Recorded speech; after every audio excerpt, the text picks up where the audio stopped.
It's just some points that I'm talking about, so you know, so we don't hit them with the same thing over and over. Money back in the pockets. What's a kid turned on for? We don't know. So the general.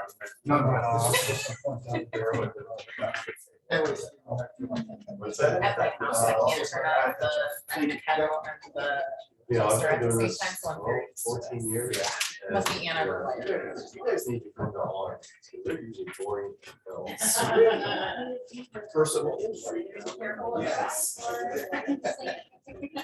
Just make it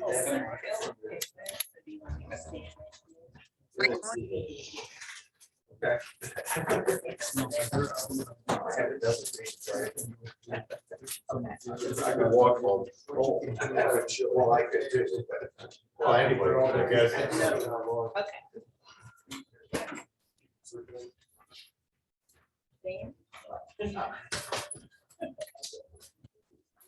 Okay.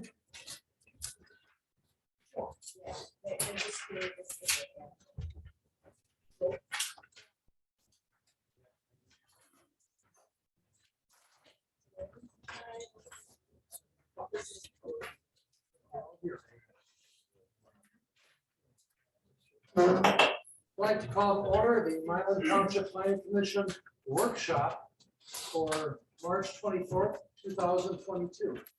First order of business is the Pledge of Allegiance.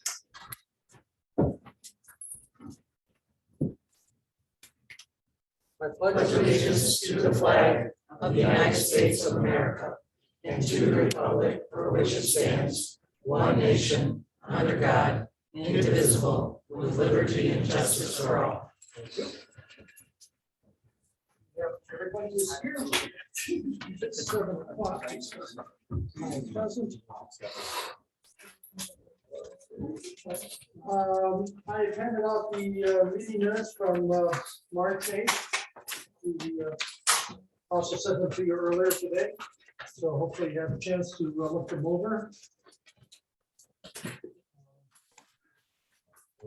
Any additions or corrections?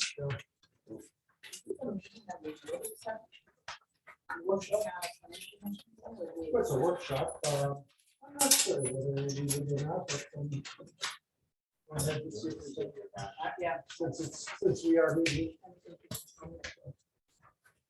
I'll give you one.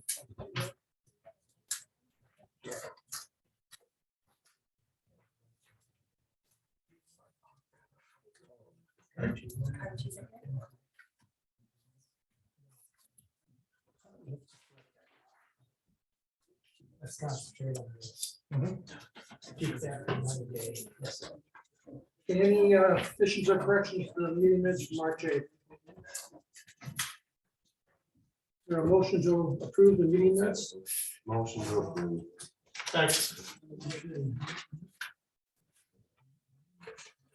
All in favor? All opposed? Very good. Okay, correspondence. Nothing to respond to. Report from township board member, anything going on? And meetings and stuff. Okay. Nothing going on. Nothing. Everything's quiet on the western front.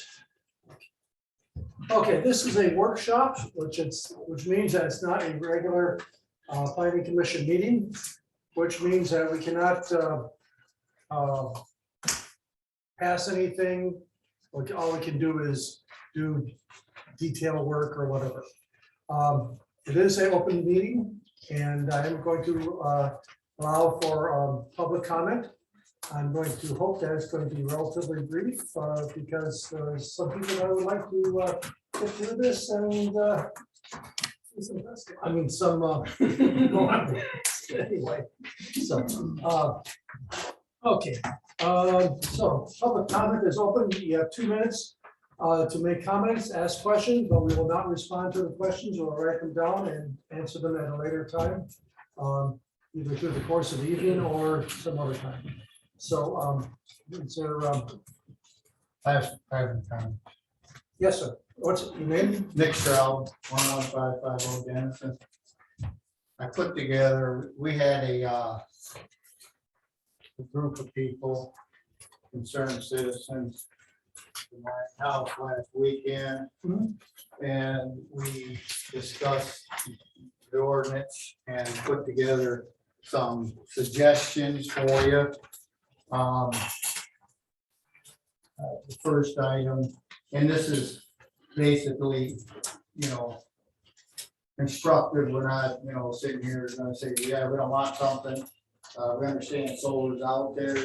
We're not against solar, but we are against some of the items that are listed in the ordinance, some of the rules.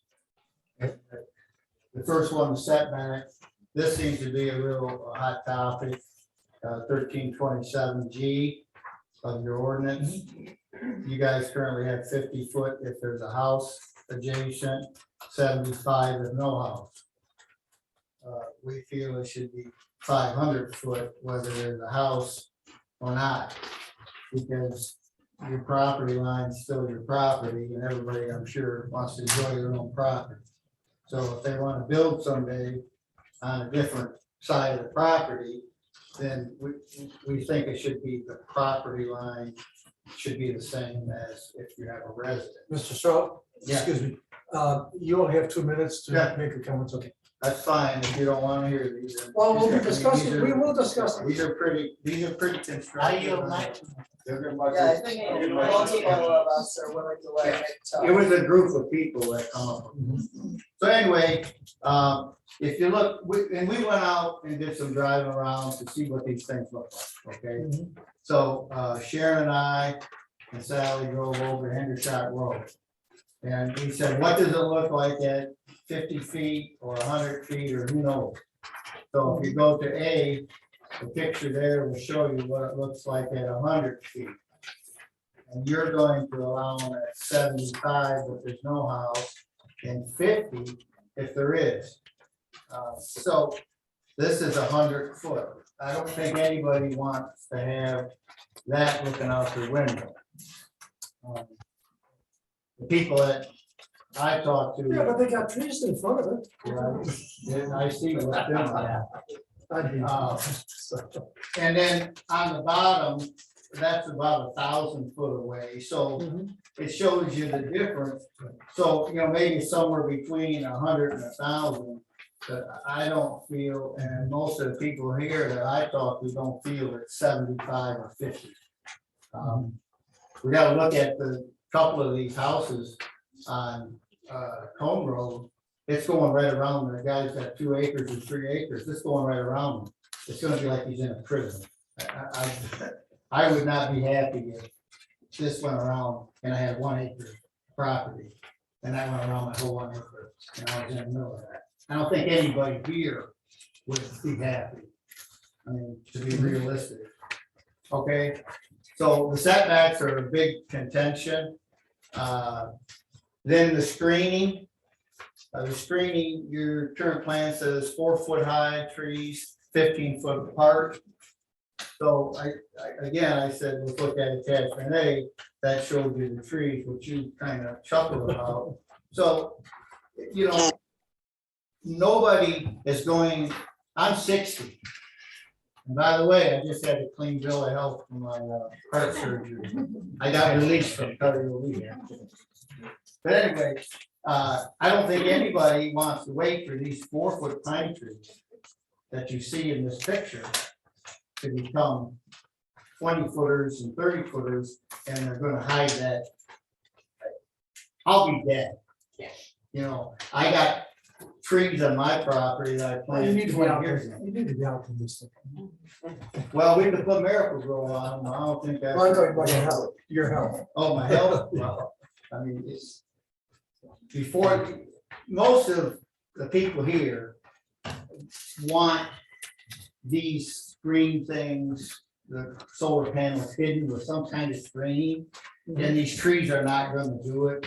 And, you know, it just, it shows you what they did over there. You got 25 years, because I planted 8-foot pine trees 21 years ago. And I'll show you a picture of those if you want to turn the page, okay? Those are 22 years old, and I planted them at 8 foot. And these are white pine, which grow the fastest of any tree, any pine. So another thing that we want on the pine trees, we think we should do a suggestion, instead of a single row of, if you got a 12-foot panel, you should have a 12-foot tree. You know, I don't sit here and say, well, it's not nice for me to let them grow a tree, it's gonna take a long time and a lot of money. I don't care. I wanted to hide these panels from my sight. So they should plant 12-foot trees, and they should be in staggered rows. On the bottom, you can see the difference. This is on my property, this is a staggered row of trees, you get better coverage. If our idea is to cover these panels, so people that live next to them don't have to look at them, then we need to go 12 foot when they plant them, and we need to go 15 foot apart and staggered rows. 2 rows to hide these panels, okay? Now, another thing that you're, you know, and if they have a berm, it could be a berm plus the tree 12 foot. Because it doesn't say berm here, but if they wanted to put a berm, they could put a berm 4 foot and then put an 8-foot tree, and you're at 12 foot. Okay, another item here is, the ordinance doesn't specify what kind of trees. White pine, white spruce, or what? I show you in one of these attachment B there. I'm sorry, go to C, on the bottom of C, the 3rd page in, attachment C, that's an Australian pine. You can't see through that tree. You know, these are white pines. They don't cover much, okay? So I think you should specify the type of tree. Another item is the zoning says they can use native trees. I don't know what a native tree is, but it says you can use a native tree. And they can be put on 30-foot center. Well, if a native tree to me is a pinto, and a pinto, I mean, there ain't nobody here gonna be alive in pinto that's 20-foot tall. Right. If you plant a 2-foot, 4-foot tree. So I don't know, it needs to be spelled out what a native tree is here. And we can't say a native tree could be 30 foot apart. Because that's even gonna be worse than what we've seen in these pictures. Then another item is financial security or financial guarantee. There's nothing in here stating there's a financial guarantee. There is in your ordinance, your regular zoning ordinance of 2008-001, the 1601-13 states there should be a financial guarantee, but it doesn't say how much. It says there should be a financial guarantee. So I think we need to get a little more specific here. Noise. This is a factor I think that everybody should be concerned with. Because when they're there, if they make noise, it's 24/7. Okay, we're not talking about just on one day or 2 days. It's going to be noisy all the time. If they're making noise when they move. Now, I take it they're moving every 30 seconds to a minute to adjust. So they're going to be moving all the time. And if they don't maintain them and they're squeaking, then you're going to hear it. So your plan says 65 decibels. So we want to say, what does 65 decibels sound like? I don't know, and I don't think anybody in here knows. So I got a decibel app on my phone that we're going to say this is what it is. And this is my OSHA decibel meter. So we'll have it here. 49, there's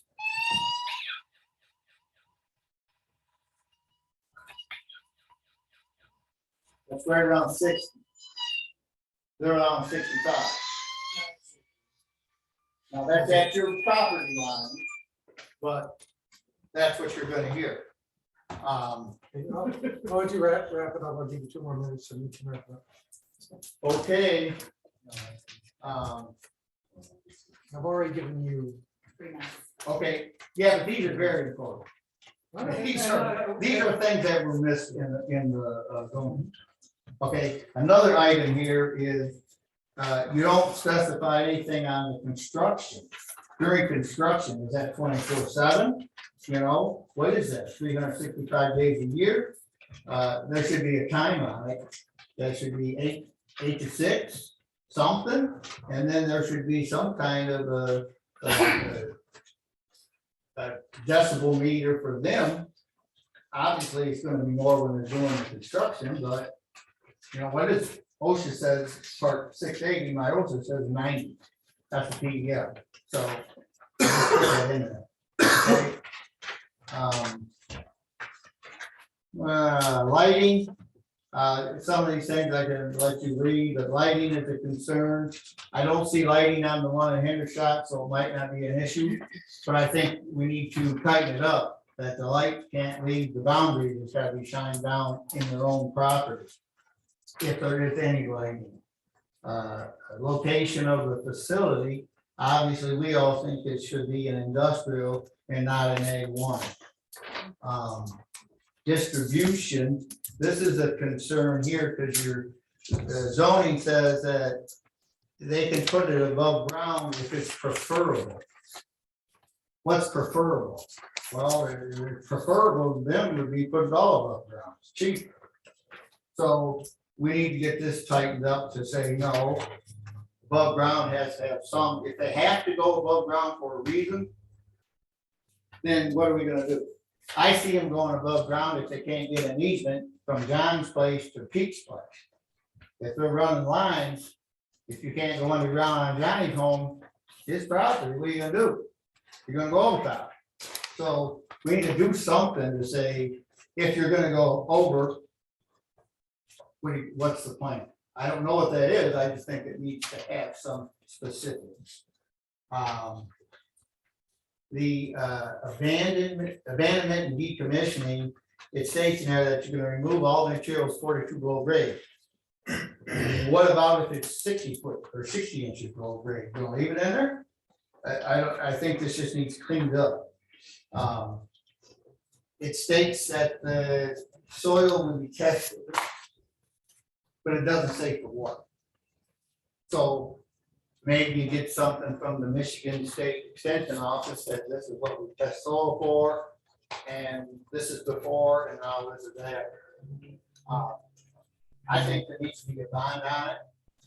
The bond has to have a holder specified in the state of Michigan or the township, has to have a value. If you have a landfill and different things you put in place, the landfill is $20,000 an acre. That's a bond we gotta put in place. So if they don't take care of the landfill and they go bankrupt and they leave, they got 20,000 an acre in an escrow. Drainage is a big one in my book because it's always wet where I live. And I don't want it to be wetter. And if you look at the, there's nothing in your ordinance on drainage, except when you go into the regular ordinance, not the zoning. You got Article 11, Section 10, states that there has to be some drainage. So it doesn't say what, it just says drainage.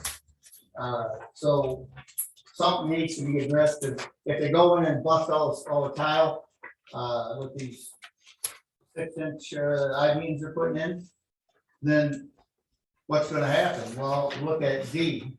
Look at that picture on Hendershot Road. This is no lie, you can go over there tomorrow. The only place wet on Hendershot Road is right in front of the panel. That's a fact. Drive over there, it's about, what, 10 miles away. And it's wet on the road, the ditch is full, and it goes out, as you can see, into where the panel. I don't know why, but nothing else on that road is wet. Even the other side of the road is dry. So, there's my 2 minutes to go. Thank you very much. I have a question. Yeah. This first picture for reference point, where are these, is this the one over? Hendershot. And then did you take it? Did you take the picture from the same angle for the second one, or did you just go No. 1,000 feet away? No, the first one was on the road, I was standing on the road, and the second one was, I was on the road, but they're just behind the guy's 10-acre piece. So it's about 1,000 feet back. So you just estimated 1,000? No, I looked at his property, it's 890 foot deep. Oh. Yeah. Thank you. Okay, any other comments? Yes, ma'am. So on Sunday, Cheryl Majors, on Sunday, we had an issue with, they were looking at some of the sites and also on a four-wheeler on a Sunday morning, 10 o'clock, and then a truck, and then they got done with that, and then they went to another site and they started pounding. And they pounded. And so there's that kind still pounding over there, and they pounded, and this is on a Sunday. 8 to 6 isn't bad, but not on the weekends. I mean, we have enough noise, let alone someone coming in there, and that was just these 4 things. When they start putting this in, 8 to 6. On the weekends is too much. No weekends. Yep. Yeah. I'd even tighten that time frame up.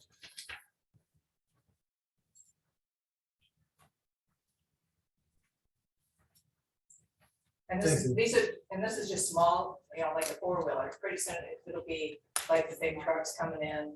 That was, Big on- truck, that was on a Sunday? Yeah.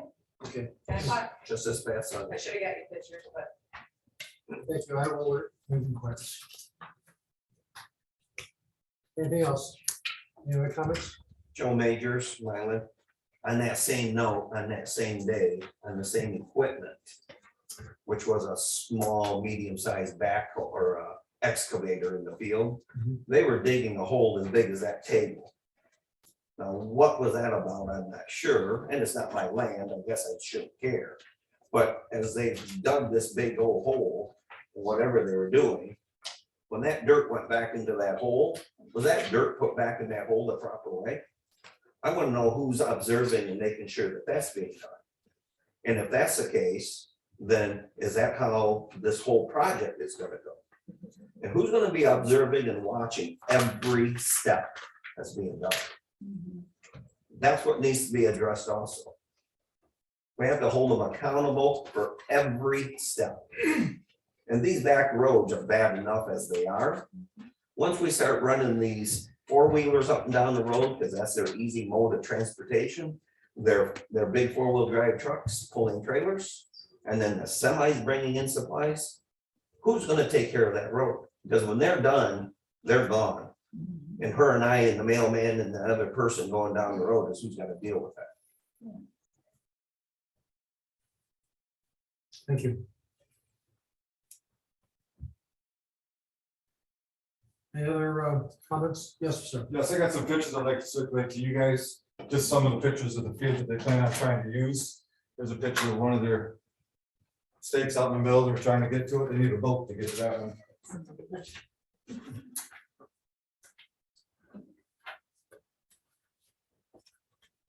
Did you have a question? Yeah, Kevin Wolf with Mylan. I'm new to this whole process and I just have a question. Sure. As we voice these concerns and these guys have put together, a nice presentation here.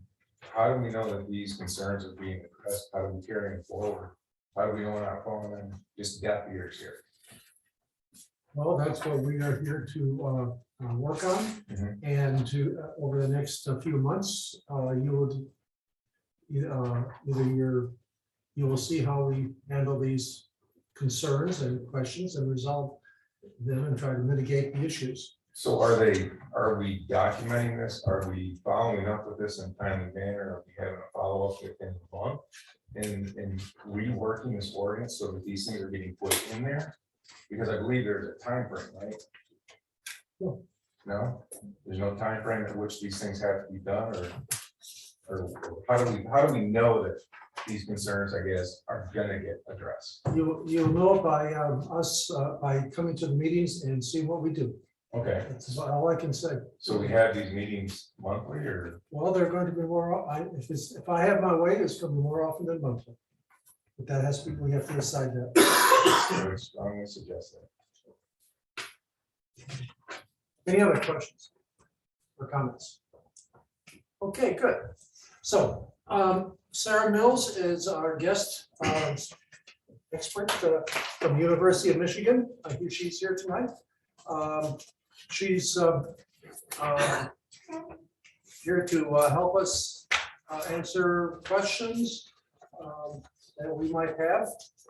We are going to be, just in case you didn't have it right here. Yes. And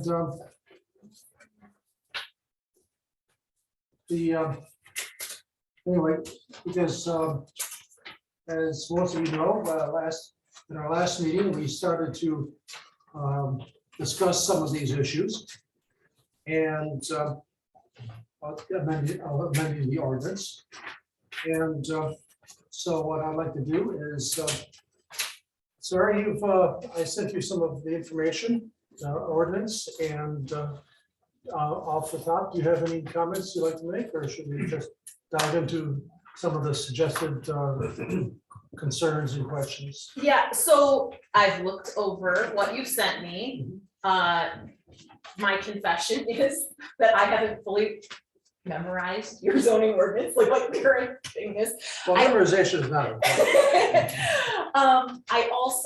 I wasn't sure if you all had seen, the chair had asked me for some feedback, my reading of your ordinance, so I had marked that up previously and sent that. So I have a copy of that with me.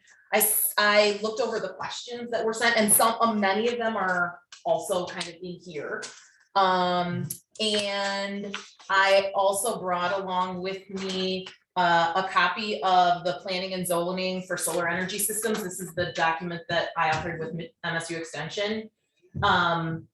It's an example, so I'm going to be referring to that. But I didn't have a presentation. Okay, I'm happy to start wherever you want to start. Okay. Okay. Do we get a copy of what she marked up? I don't think I have a copy of it in my computer. Yes, I can provide a copy. Yes. Great. I have a question. Yes. I have several. Okay. So Sarah, can you kind of give us kind of an update on, not getting into the engineering, I think Nick did a pretty good job of listing all the issues. What's the latest from the state and evaluation of taxing, kind of a brief little update on the state's plan, I guess, working on a plan and from that perspective from Treasury as well as some other things.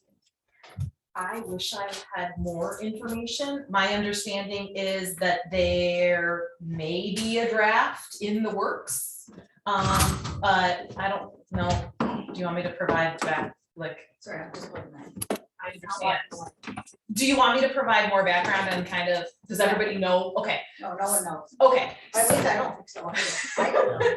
Also, maybe if it's okay, if I take 2 minutes to just say like why I'm here or how, Yes, so and it might be helpful. and your background, please. Sure. So I'm at the University of Michigan I have a couple of hats, but under the auspices of the Sustainability Institute. I have a grant from the State Energy Office, which is within the Department of Environment, Great Lakes and Energy, to help communities across the state set policies related to clean energy. My background, my background is in farmland preservation. Like my research, like how I got to be a doctor, was to understand the impacts that wind turbines had on farming communities and what it meant for farmland preservation. And so a lot of my work is kind of at that intersection and understanding how local zoning rules in particular kind of interact with where projects can be cited or not. I was here, if you aren't aware, I was here 18 months ago. 2020. Yeah. When they were just starting, kind of looking at what an ordinance might be and kind of shared what I was seeing across the state. This document was still in the works. actually, I don't even know, in 2020, I think we had just started it. This came, yeah, they did not have the benefit of this. So this is a long document that you can find online, and I can probably pull up what the URL is for that. It's under extension.msu.edu/solar zoning. It's 42 pages. Can you say it again? Yeah, sorry, I talked fast. Yeah. I write that. Extension.msu.edu/solar zoning. Thank you. It was developed with kind of the land use extension agents at MSU, and me, collaboratively. The first half is just helping communities understand solar and its different forms, right? It comes in lots of different scales. People might have it on the roof, but also gigantic projects. And then it has it really is a fill in the blank zoning ordinance at the back. But we spent to determine between the 4 or 5 of us planners who are kind of at all of these meetings. We debated a lot of the same issues that are coming up. Like, what are the pros and cons of setbacks? Like, what things to include? So the fact that, I'm happy to kind of share some of what went into that. That's helpful, but also, but importantly, I think we in here arrived at a fill in the blank, recognizing that every community's got to figure out how things fit, what's best for them. So I'll tell you my shtick in everything. Like, if I have a bias, it really is towards farmland preservation. But the thing is, that means different things to different people. And so that's something that I'll just say. My other, you're going to hear this ad nauseum tonight, like consistency. I think I'll say there's a lot of communities talk about farmland preservation as one of their planning goals. But then don't always have ordinances in place that get at that. And so that makes me sad. I would love for stronger farmland preservation rules overall. And what I would really encourage is not picking on one land use, thinking about everything. And so that I'll just tell you that I'm gonna lay it out there that that's my kind of bias in this. Two, about this question about taxation though. Throughout my research, one of the biggest community-wide benefits of renewable energy is in the property taxes that are paid by the developer. For solar, I was realizing a couple of years ago that I didn't think that there was consistency across the state in how solar farms were taxed.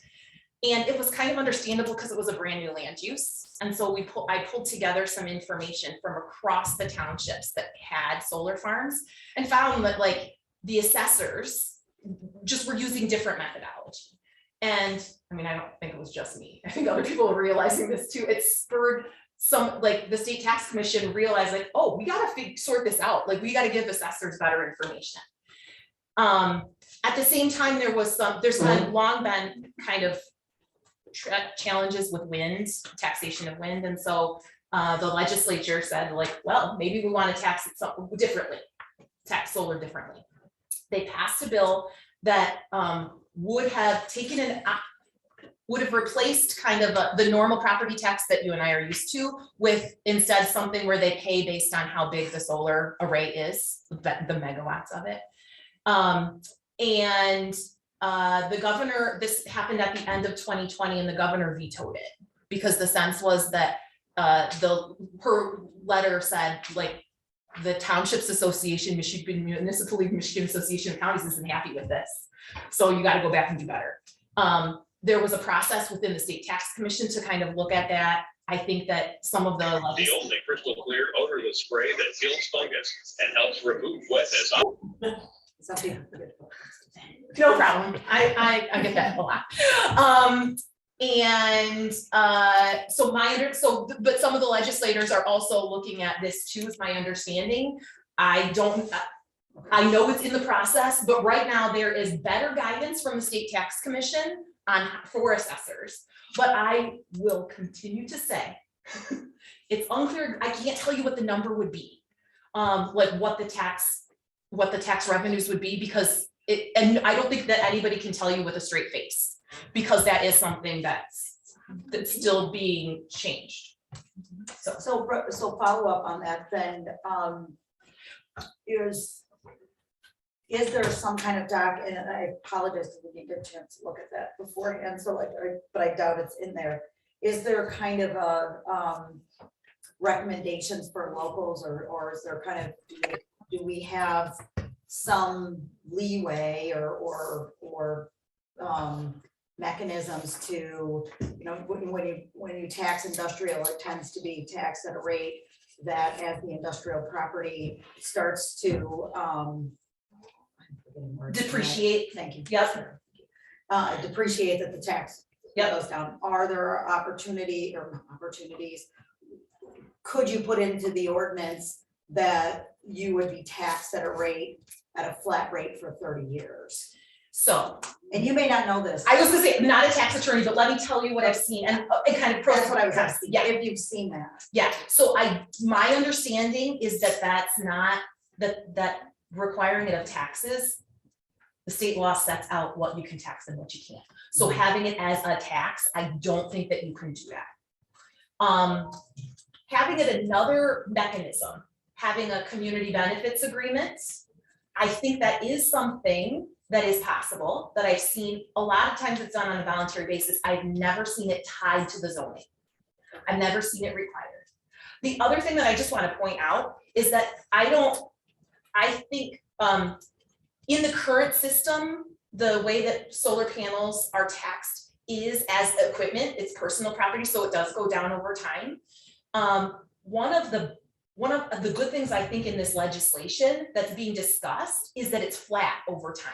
So you don't have this situation of a declining revenue, which again, I could totally get too nerdy about that. Like, I think that that's actually better. What the discrepancy is really about what the amount should be, right? So like, how much should that flat thing be? Because I just think a flat thing could actually be better for local governments. It could actually be better for developers too. It's just like, I think that local governments and developers are not, I don't know that they've come at they've arrived at a number that they agree with.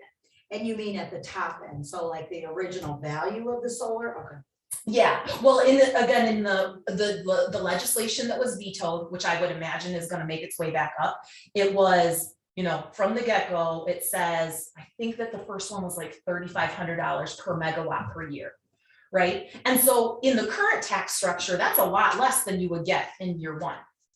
But it's a lot more than you would get in year 12. And so like, I think that they've just been like, should it be 3,500? Should it be 4,000? Like, what is the number? Is what they're discussing. And like, to be honest, every year that passes, price of solar panels gets cheaper. So like, if you tax it on a normal basis, like that tax bill is gonna go down if you build it next year versus this year, because just solar panels are getting cheaper. Well, and then is there and this may not be the question for you, but so I apologize. Are there advancements in the solar panels in that as, utilizing a current solar panel, the anticipation is that they're going to become more efficient, and there's ways to kind of.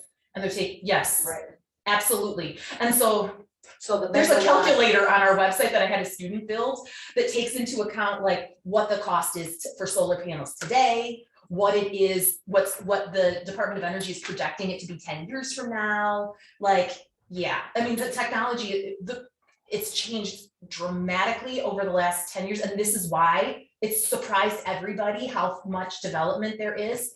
Nobody expected the price of solar panels to come down so quick. And so, but it's expected that they're going to continue coming down. So, yeah. I have a question. Excuse me, no, I'm sorry. This is a workshop. Oh, so It's- You're here to observe. thank you. If you have a question, you can put it in writing and drop it on the table. So anyway, but the whole point is that we will be getting tax revenue. We just don't know how much. And it could be millions of dollars, it could be hundreds of dollars. It would not be hundreds of dollars. I cannot imagine a situation that it would be hundreds of dollars, in part because like the bill that was vetoed that was seen as too low for local governments was either $3,000 or $3,500 per megawatt. So per year. So yeah, we're talking at least thousands, but whether it's tens or hundreds of thousands a year, I don't like that. Right.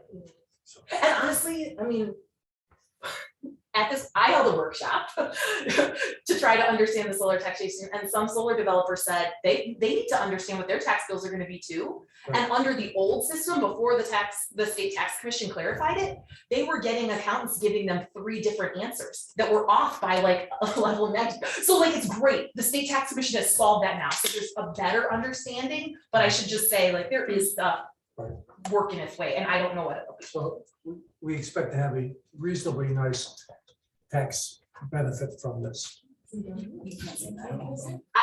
Again, I would say that your floor is probably gonna be around $3,000 a year per megawatt, but I can't, Right. it's up in the air. Exactly. Thank you. Now, is this 3,000 per megawatt the capacity that it could do, or as they're generating it? If they're not generating back, does the tax go down? No, so megawatts, a solar panel that's put here is, or 100 megawatts of solar here is 100 megawatts of solar in Arizona.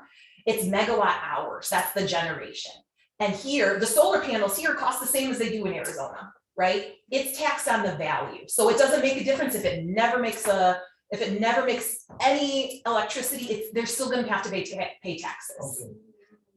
So yeah, we tax it based on the property, and rather than like on the income. They pay income taxes too, but the capacity. Yeah. Yeah, the capacity, Rather than the output. exactly. So megawatts rather than megawatt hours. Yep, And how would that be determined? Is that something that the manufacturer sells you a? Okay. yep. Very good. Any other questions? But I don't want to. No, go ahead. I don't have everything prepared, so I like, have my list. I'll be responsive to your questions. No, your questions are important. Okay, thanks. So I feel like I don't know where to start.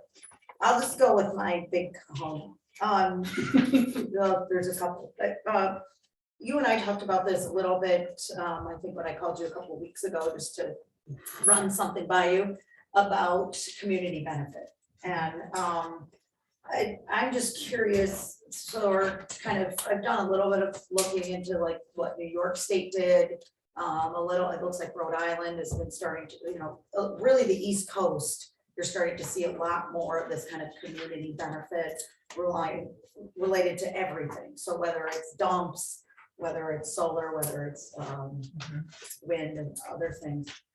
What are you kind of seeing as the emerging beyond the tax issues, the community benefits in other ordinances, or is it in ordinances? Is it in private agreements with the contractors and the developers, or what are you kind of seeing? Yeah, so, and this is where I know that you said not in taxes, but some of these are because that, like they've said, they've replaced, it's a payment in lieu.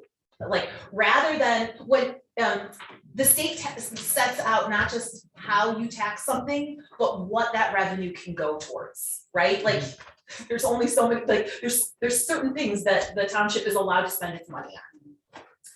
And so, and some of the taxes that are paid, right, like when you pay your property taxes, go to, well, kind of depends on if you got a library district or a special millage for the fire department, that kind of thing, right? But some of them are also, some portion of them are paid to the county.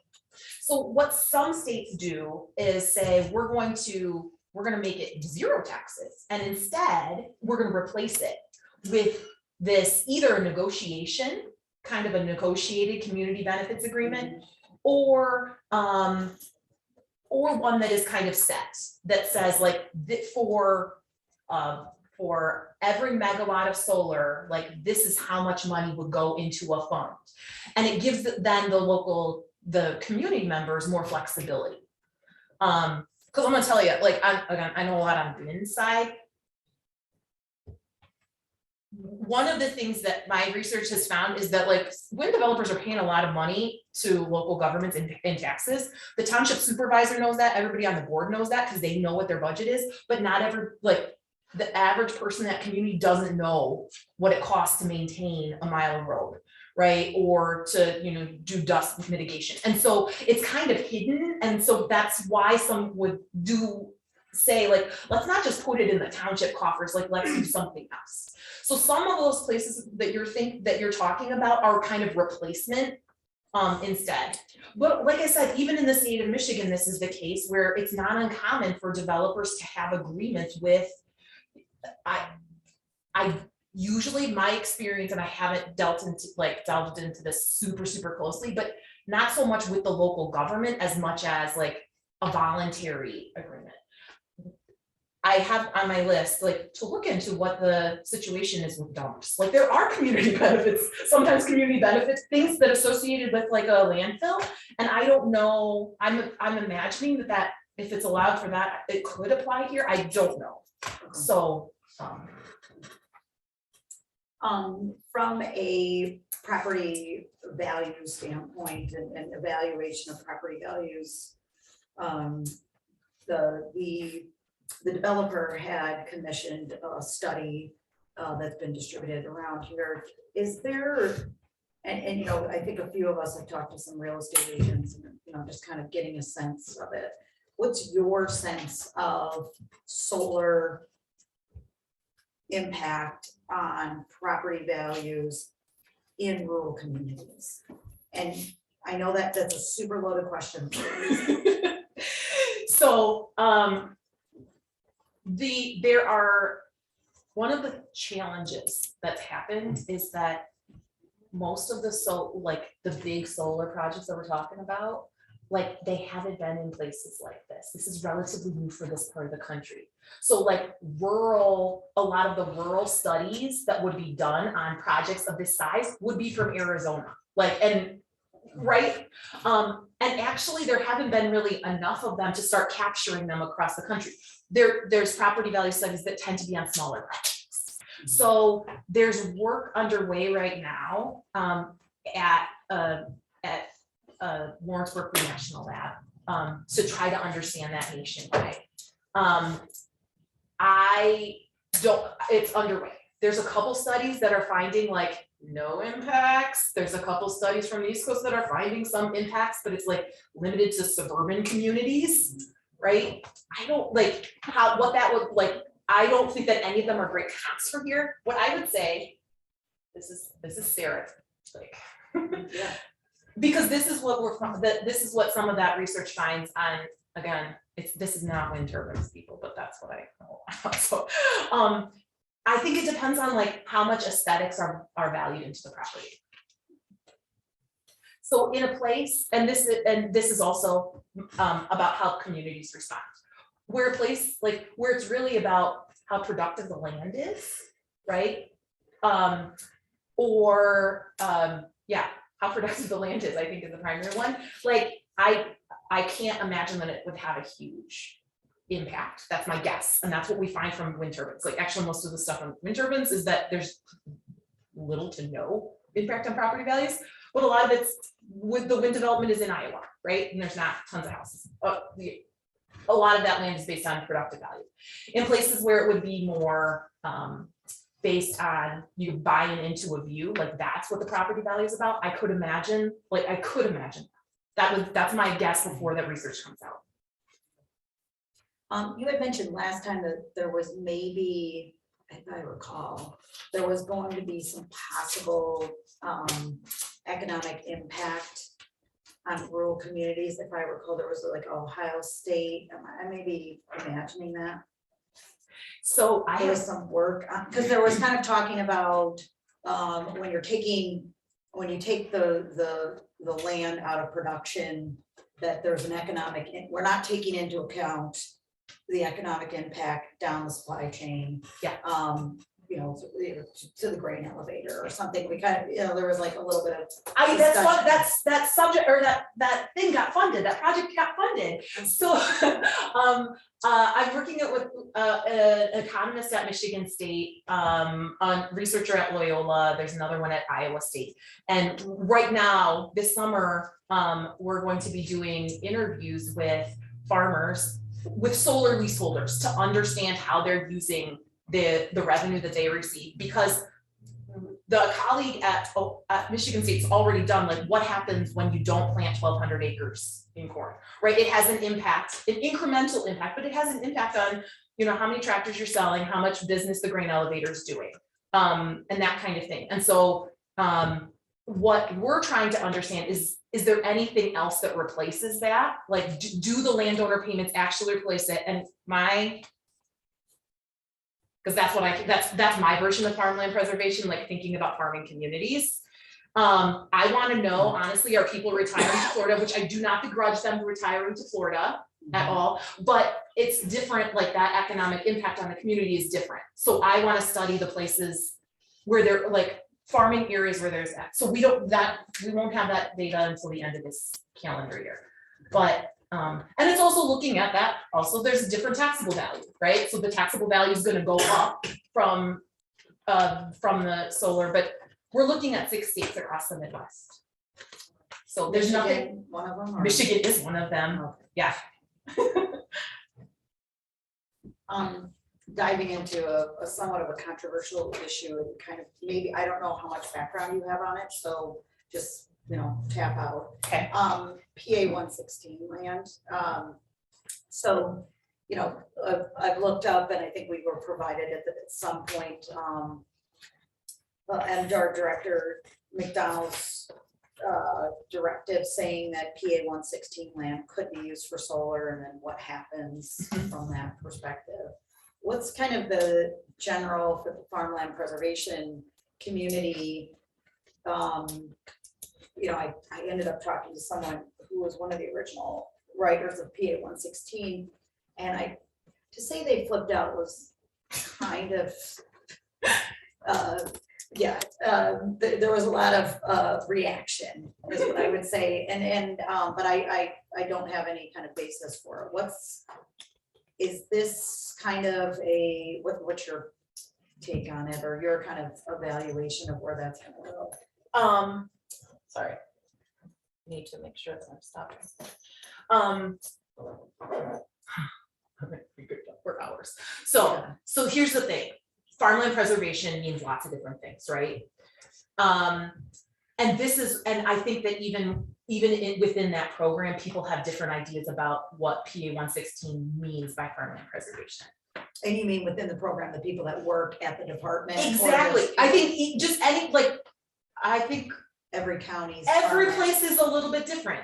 And it doesn't really come into play until there's conflicts about, and solar, I think, is one place where there's conflicts. So sometimes people by farmland preservation mean, and this is like the kind of, the kind of planner's perspective. So I'll start with that one, is like stopping suburban sprawl, like stopping subdivisions. Like that's what a lot of people say, like keeping urban development in the city and like stopping low density development. That's one thing that it can mean. Another thing that farmland preservation can mean is preserving a view, right? So this is the clear one where like solar, you're gonna see it. Like it's especially at the scale that we're talking about, it's a changed landscape. Another thing that it can mean is preserving farm livelihoods and farmer livelihoods, right? And so this is the one that I think is split, and why we're doing that other study, because it's up, the people who sign agreements to hold solar, like they're doing it, they're not forced to do it. Like, so the sense is that it provides them an economic opportunity, right? And with, again, experience from wind is that this allows wind energy allows farmers to diversify their income. But I'm interested in neighbors too, neighboring farmers as well. And that's why we're looking at the entire community. And what else? I mean, so those are kind of key ones. Oh, and the other one that I think is actually really important is sometimes people, when they say farmland preservation, they're really talking about preserving the soil. like preserving the farmland to feed people, right? And so this is where, and I think this gets at a lot of what the public, like in the documents, and I think overall, kind of where people are coming down on is solar, is what you're doing reversible or not? And this is where zoning actually comes in. And now I'm gonna get finally to your question about PA 116.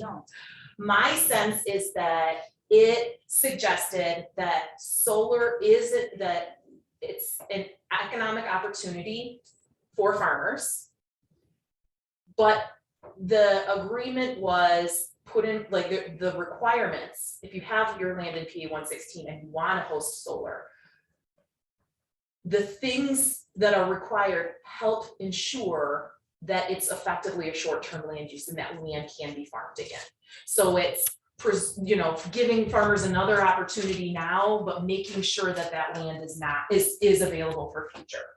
And the reasons I say that are because of the attention within PA 116 to decommissioning, to maintaining field tile, and to some, like, I think that the decision about requiring pollinator habitat was sort of this, like, makes it either environmental sense, or if there are neighboring fields that require pollination. So it was trying to find a happy balance, but it leaves out, if what you mean by farmland preservation is preserving a view, it doesn't do that. And if what you mean is like right now, like farming that land, and I think that there are some things that, ways that solar farms can be developed that make it more difficult, like that make it more difficult to farm in the future. And so the one of them is like having a lot of internal roads. They're going to cause compaction. Like, I just don't think that there's a way around it. And so that's one of the things in my kind of review. Like, I like that you say limit internal roads. Like, that's a good thing. Yeah, sorry, I talked too much.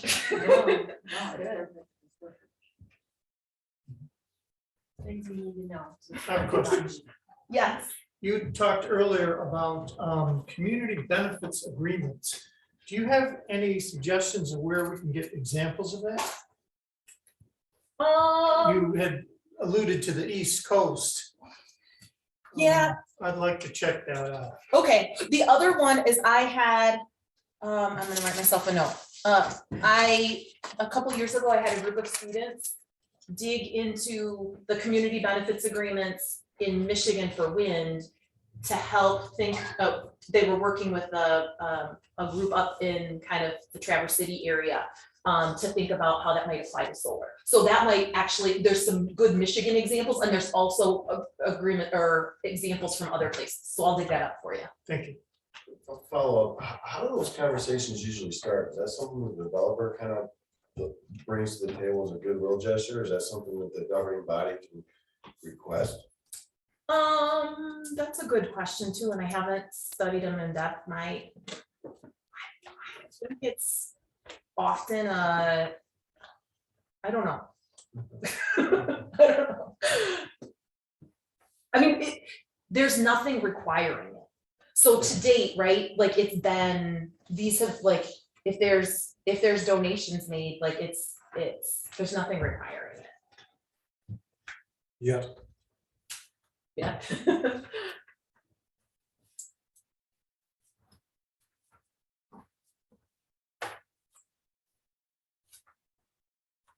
Yeah, Sorry. you don't have to raise your hand. Okay, I know, but Well, actually, I'm not the chair. I was gonna Okay. say, sorry, I'm not the chair. Thanks. So, sorry, I want to just make sure I get all the other questions out related to just overall.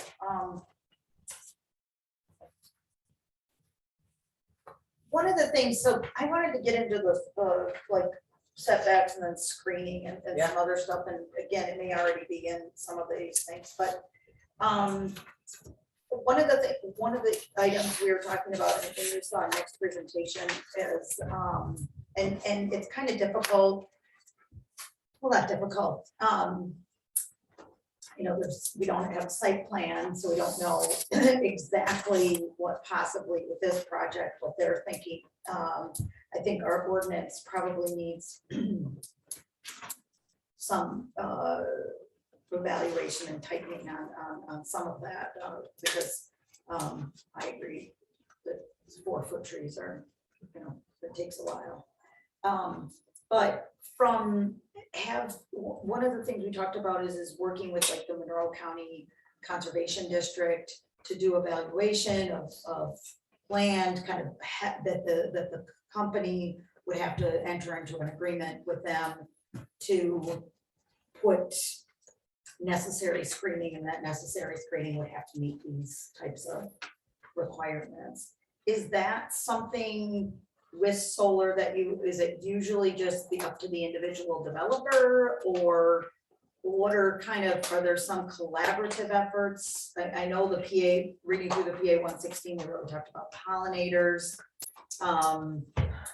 We've also gotten feedback that sometimes when you require too many native grasses, it turns into a giant weed field, and well, not weed in the kind of make money from, but Noxious weed. Yes. So what kind of is the guidance there? So I want to separate the two things out: ground cover and screening. Right, so ground cover would be like what was underneath the solar panels and kind of around it, and then screening is the kind of tree stuff. And in terms of working with the conservation district, I think that would be really important for the first thing, for the ground cover. One of the things, so within, this is one of the things that I noted in kind of reviewing is that you don't mention ground cover. And that's something that maybe if you've got a noxious weed ordinance, I mean, there's going to be soil disturbance, right? And especially if any of these fields were planted, like something's going to take over. You don't want weeds to take over. So maybe if the township has a noxious weed ordinance, which is not usually within zoning, so planning commission might not know about that. Maybe that covers you. But in the sample ordinance, we provide for 4 different ground cover options. And again, this is a sample, so communities can choose what they want. But what effectively we suggest is, one of the suggestions is for conservation cover. And explicitly, like you can write, work with the conservation district to get the right seeds that provide some ecological benefit, soil stabilization, that kind of thing, right? And there are like seed mixes, and that's what we suggest. Another option though, because that doesn't entirely meet PA 116's requirements, is to say, follow the PA 116 guide, right? To allow for pollinators, since that's what the state's going to require on those lands. We also, another option that's given is to allow to plant forage, so that if you did want to have grazing or kind of hay production or something, that's not super widely practiced, but there's work out of Ohio State that says it could be. This gives you an option to allow for that. And then the 4th option is for something called agrivoltaics, which is where you're like harvesting lettuce underneath. Oh, I think we did talk about that. Which is so if you really have somebody that has some kind of something, I don't know, whatever grows in the shade, right? That there's an option for that, but effectively what the sample ordinance says is it's got to be one of those 4 things. And that gives a lot of flexibility, but also keeps out kind of weeds. That's the one side. The other side is on screening, and in terms of, I don't know if that's something that the conservation district would do in terms of helping you with trees to plant. I don't know. So that if they do, awesome. Like you could say, you got to work with the conservation district to do your plans. What the sample, let's see, what the sample ordinance requires in terms of screening is generally like be consistent, follow the screening that is set forth in that district. There's also a suggestion, first of all, not to screen along internal property lines, right? If there's 2 fields that are next to each other that are participating in the project, you want to exempt setbacks on that internal property line, and you want to exempt screening on that internal property line, because all of it's within the fence. there's also some language that the sample guide has about if you think you need to beef up screening, particularly like along where there are residences. I just looked at our language and it's a fill in the blank, but we actually don't list how tall the trees should be, and we don't like the blanks for how far apart they are or whether they are evergreens or deciduous is something that like, Yeah. you know, the kind of the spacing is, it's not, there's no, it's a fill in the blank. There's also the out too that if you feel like you want to waive the screening for a reason like that, you should also allow for that. Maybe there's existing vegetation that actually planting more is going to be worse for, like along the property line. So this is one thing that I was circling. I'm anti-berm. I'll be really honest. I'm super anti-berm. And the reason that I'm anti-berm is because it's moving the topsoil. And so I think that's the other thing that I would say in terms of screening, and it's sort of all connected, but I would probably recommend against screening the entire perimeter when you're planting trees, right? If you want to farm that land again, and there's a lot of things in your ordinance that suggest that you want to farm that land again, be careful about how many trees you recommend. And particularly, I would be careful about where you recommend them planting, like, because they're going to take root, like, and if you want that farm to be, you know, cultivated again, then that's a reason that you might not want to have tons and tons of trees. But but I think this is maybe, sorry, but do you have more on screen? Okay. I literally checked his basketball score. I'm sorry, I was looking down at the basketball What is it? score. Oh, I needed 19. Oh, Fun. this is the thing, I have Are a you degree a from Villanova both, fan? I have a degree from both, and yeah. I know. Oh, Sarah, you lost the. I wore both this morning. Yeah, that's okay. My parents are glad that I came back here, like, Yes. I didn't say anything. But related to screening, if you are trying to provide visual barrier or like visual buffering from neighbors, screening, from a wise use of land perspective, I think that screening is better than setbacks. Like, so I would rather have mini forest planted along the kind of perimeters than have a huge setbacks. And the reason that I would say that is that you got to be careful about what would actually happen in that setback. Like, I'm of like, if we're gonna, I want it to be a wise use of space. And so, I mean, if it's really, really big and you think it can still be farmed, cool. Otherwise, like, that just seems like wasted, unnecessarily like open space. Now, one of the things in the ordinance, we have fences required around the perimeter.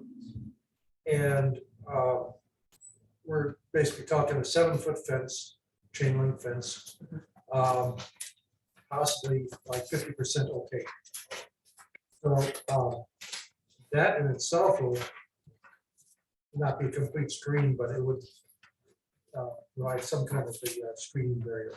So actually, one of my comments was on fencing, and I didn't get the opacity. It's not in there. Okay, It's something I'm going to propose. okay, so the National Electric Code will also force a fence. The national, a solar farm has to comply with local rules, but it also has to comply with state, federal rules.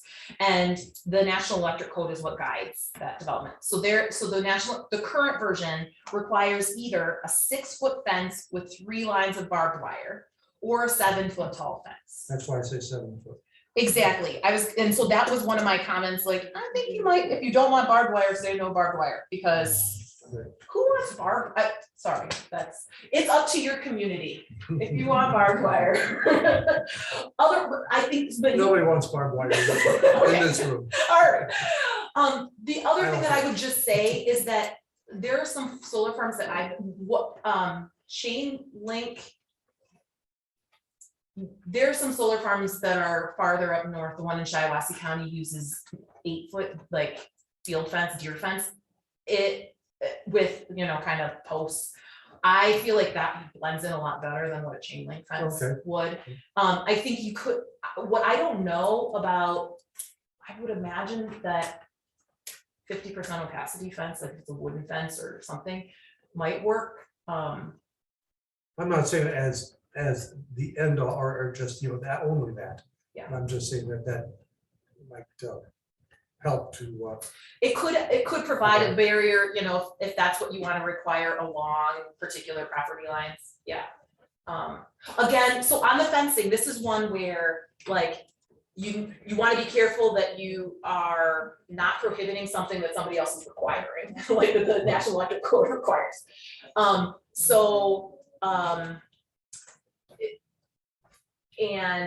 I guess I haven't entirely thought of an opaque fence, but also this is thinking about consistency too, like what else you might have, and that if there's other things that where you're prescriptive about the fencing, right? And that's why similarly, like in terms of the screening, the vegetated screening, like what is it that you call for other land uses? That's where the starting point is within our single ordinance. well, in our ordinance, our general ordinance, we basically run in the ag district, we don't have screening requirements. It's only when you get into the commercial and industrial areas that we start to require screening or burning. And so unfortunately, I agree with you. I'm not a fan of berms. So, even though we require them. There's a couple other things that were mentioned tonight that actually fall in that similar thing. So on like constructions times and like noise associated with construction, like I don't know if you guys have a noise ordinance in the township. We do. Okay, so like I would say whatever that is, like if construction's covered in there, like I would hope that would be something that being consistent throughout would make sense. Also, this is not necessarily in the idea of consistency, but something was mentioned about roads, and that usually isn't covered in the zoning, but it is. But I've seen for wind that there's road agreements, typically with the county road commission.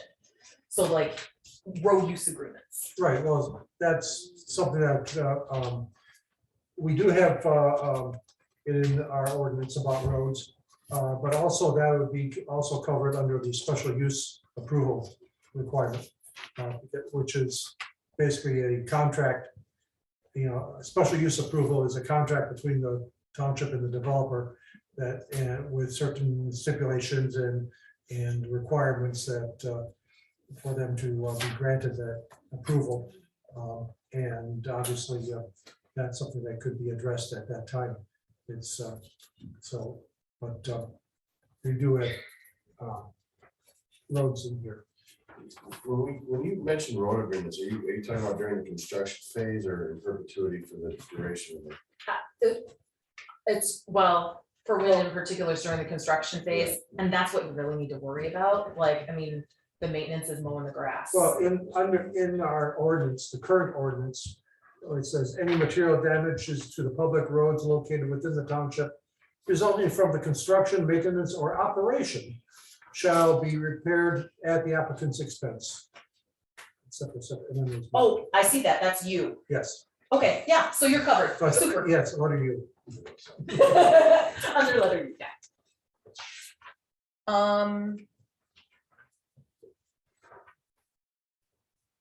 I did have comments. In the feedback that you'll see, I had comments on the noise. That I thought that the noise here was too vague.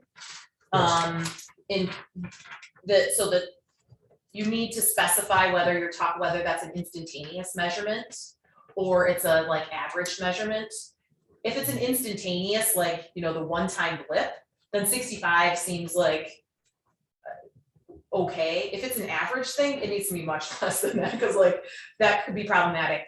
It is what I noted in here is that it's a constant, like it's the inverter, it's the Right. mechanical equipment, and so but the sample ordinance gives you know, kind of how you might go about doing that. And I think an average measurement rather than an instantaneous measurement is probably easier. Yes. Yeah, and we have, at our last meeting, we discussed noise somewhat, and I think most of us all of us were in agreement that 65 was needed to be improved on, and like you said, tightened up. Yeah. So we are in agreement on that. Just now we have to decide on what number. 64, 63. Anyway, so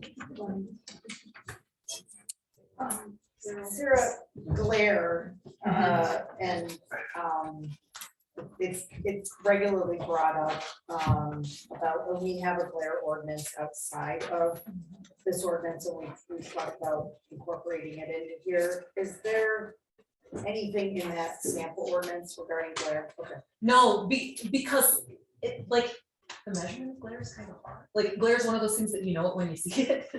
And so, but if you already have something, carrying that over is I think a good idea. We do give some language if you want to do a glare study. And the other place, and this was noted in lighting, so sometimes you talk about glare from lights, right? And so the language that you have is about shielding from adjacent properties, which I think this is pretty close to what we have in the sample ordinance too. But the sample ordinance doesn't include. It includes other. Okay. Sarah, do you have any feelings on overhead versus underground transmission lines? I'm glad you brought that up, and that's one of the things that I wouldn't say transmission lines, those are gonna be overhead, the collector lines. Okay, yeah, sorry. No, that's totally fine. It's like, there's a lot of wires, right? Which ones are we talking about?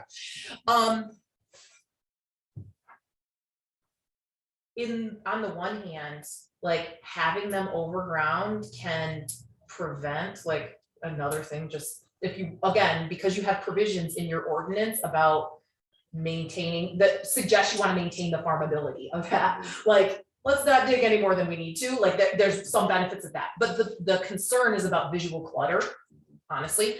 So if you want to change that, I think there's language, and I wrote this as you guys were talking, on page 35, number 9 of the sample ordinance. We suggest that it may be buried underground, but any above ground wiring within the footprint can't be higher than the solar array at maximum tilt. So what this does is allow you to like hang the wires underneath the panels, but not have them strung overhead like crazy Christmas lights or something. So you might add that in there to allow, you know, that's my take on not burying them.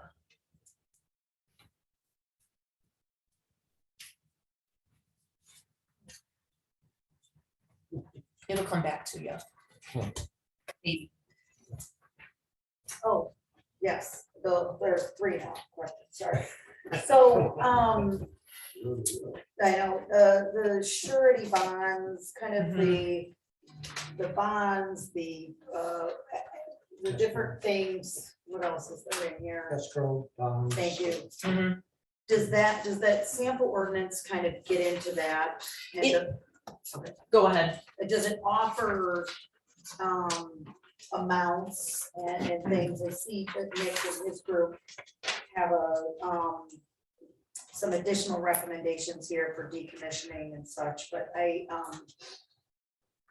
the way, sorry to go off topic. Nick, on yours, I meant to ask, when you say needs a bond, do you mean regarding the soil, or just, are you talking about overall a bond, a surety bond? Sorry. Overall surety bond. for Okay. the cleanup. Okay, thanks, sorry. So I think that you have some, let me see, We do on, it's in O, right? yeah, Among other places. Yeah, so we do have language, sometimes I heard that there were comments about the method. So what we have in the sample language is the method of ensuring funds will be that the developer, right, would need to provide the method of assuring funds that's available for site decommissioning and stabilization in the form of a surety bond, irrevocable letter of credit, or cash deposit. So like those are the kind of things that we've seen. So those are all three languages that are included in here.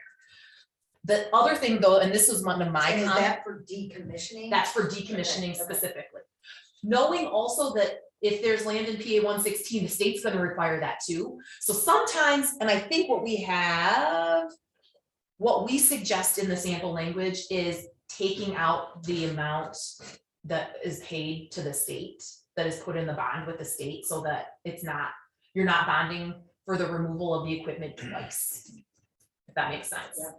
But the other thing that, and this was one of my comments of what I would strongly recommend that you put in there, and this is in the sample language too, is that you reconsider that it's not just a one-time thing, that every 3 to 5 years is what we recommend, that you make sure that that enough money is in that bond, because the kind of like price for salvage is changing all the time, like, you know, whether panels will be recyclable, like what it would cost to recycle panels and all that kind of stuff. So I think over, you know, decades of the life of this project, you want to make sure that you got enough money there.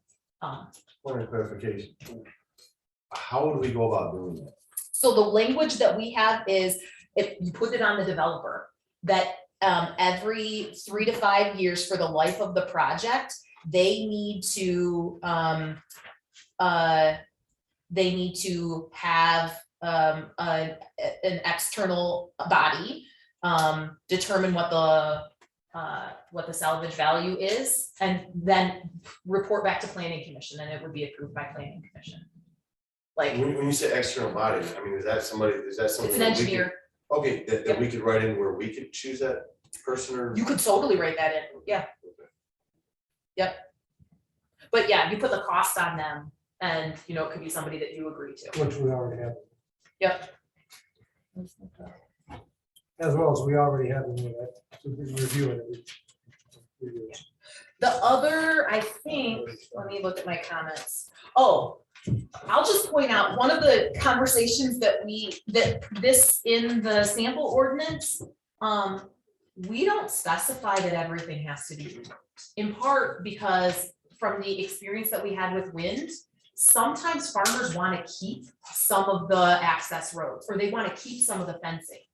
And so if you specify that everything has to be removed, like, that doesn't allow for that flexibility. You might have, it shall be, right now what you have is that it shall be removed. You could say unless otherwise approved by the landowner, right? Like, because this, again, maybe there's something, maybe the pad that the inverter sits on, which is usually concrete pad, maybe the farmer has some use for that in the future. So I think what you could do, I don't think you don't necessarily need to borrow this language, but what you might do is just put it, unless otherwise specified in written agreement or something by the landowner.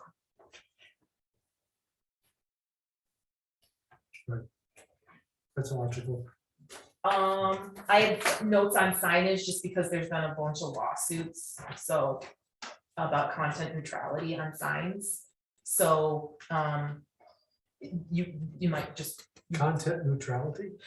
There was a Supreme Court case 5 or 6 years ago that said like you can't regulate what goes on signs. At like most zoning ordinances, or anybody that has a sign ordinance is going through this, like MTA, Michigan Townships Association, is doing a big push to make sure you are not in trouble. So you might look, you should either run it by your attorney or look to the guidebook just for language that still sends this basic message, but doesn't say what has to be on the sign.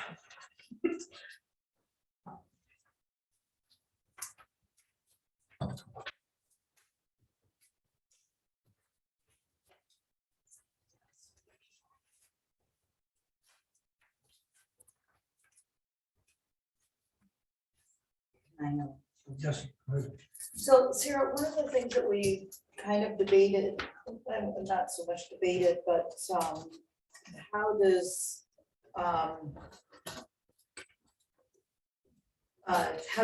how does this fall into a master plan? So our master plan does not include alternative energy or anything.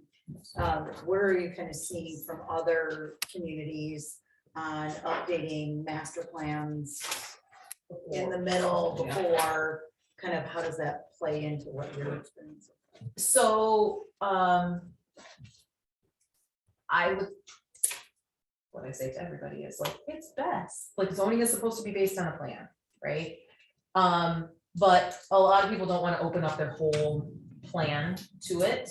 Like, just to talk about energy, like if you're gonna plan, you should plan for everything. So what I think you should do that. The next time you are updating your master plan, you should have a community-wide conversation that includes like, okay, what are we thinking about for energy? Because the reality is there was just a study done by the transmission operator about how much it costs about throughout the state to understand how much it would cost to upgrade lines to get new sources of power on new generation sites.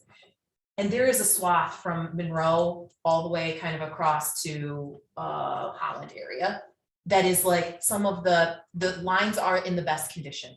And so there is tons of solar development all across this part of the state. Like it's not going, like it's crazy.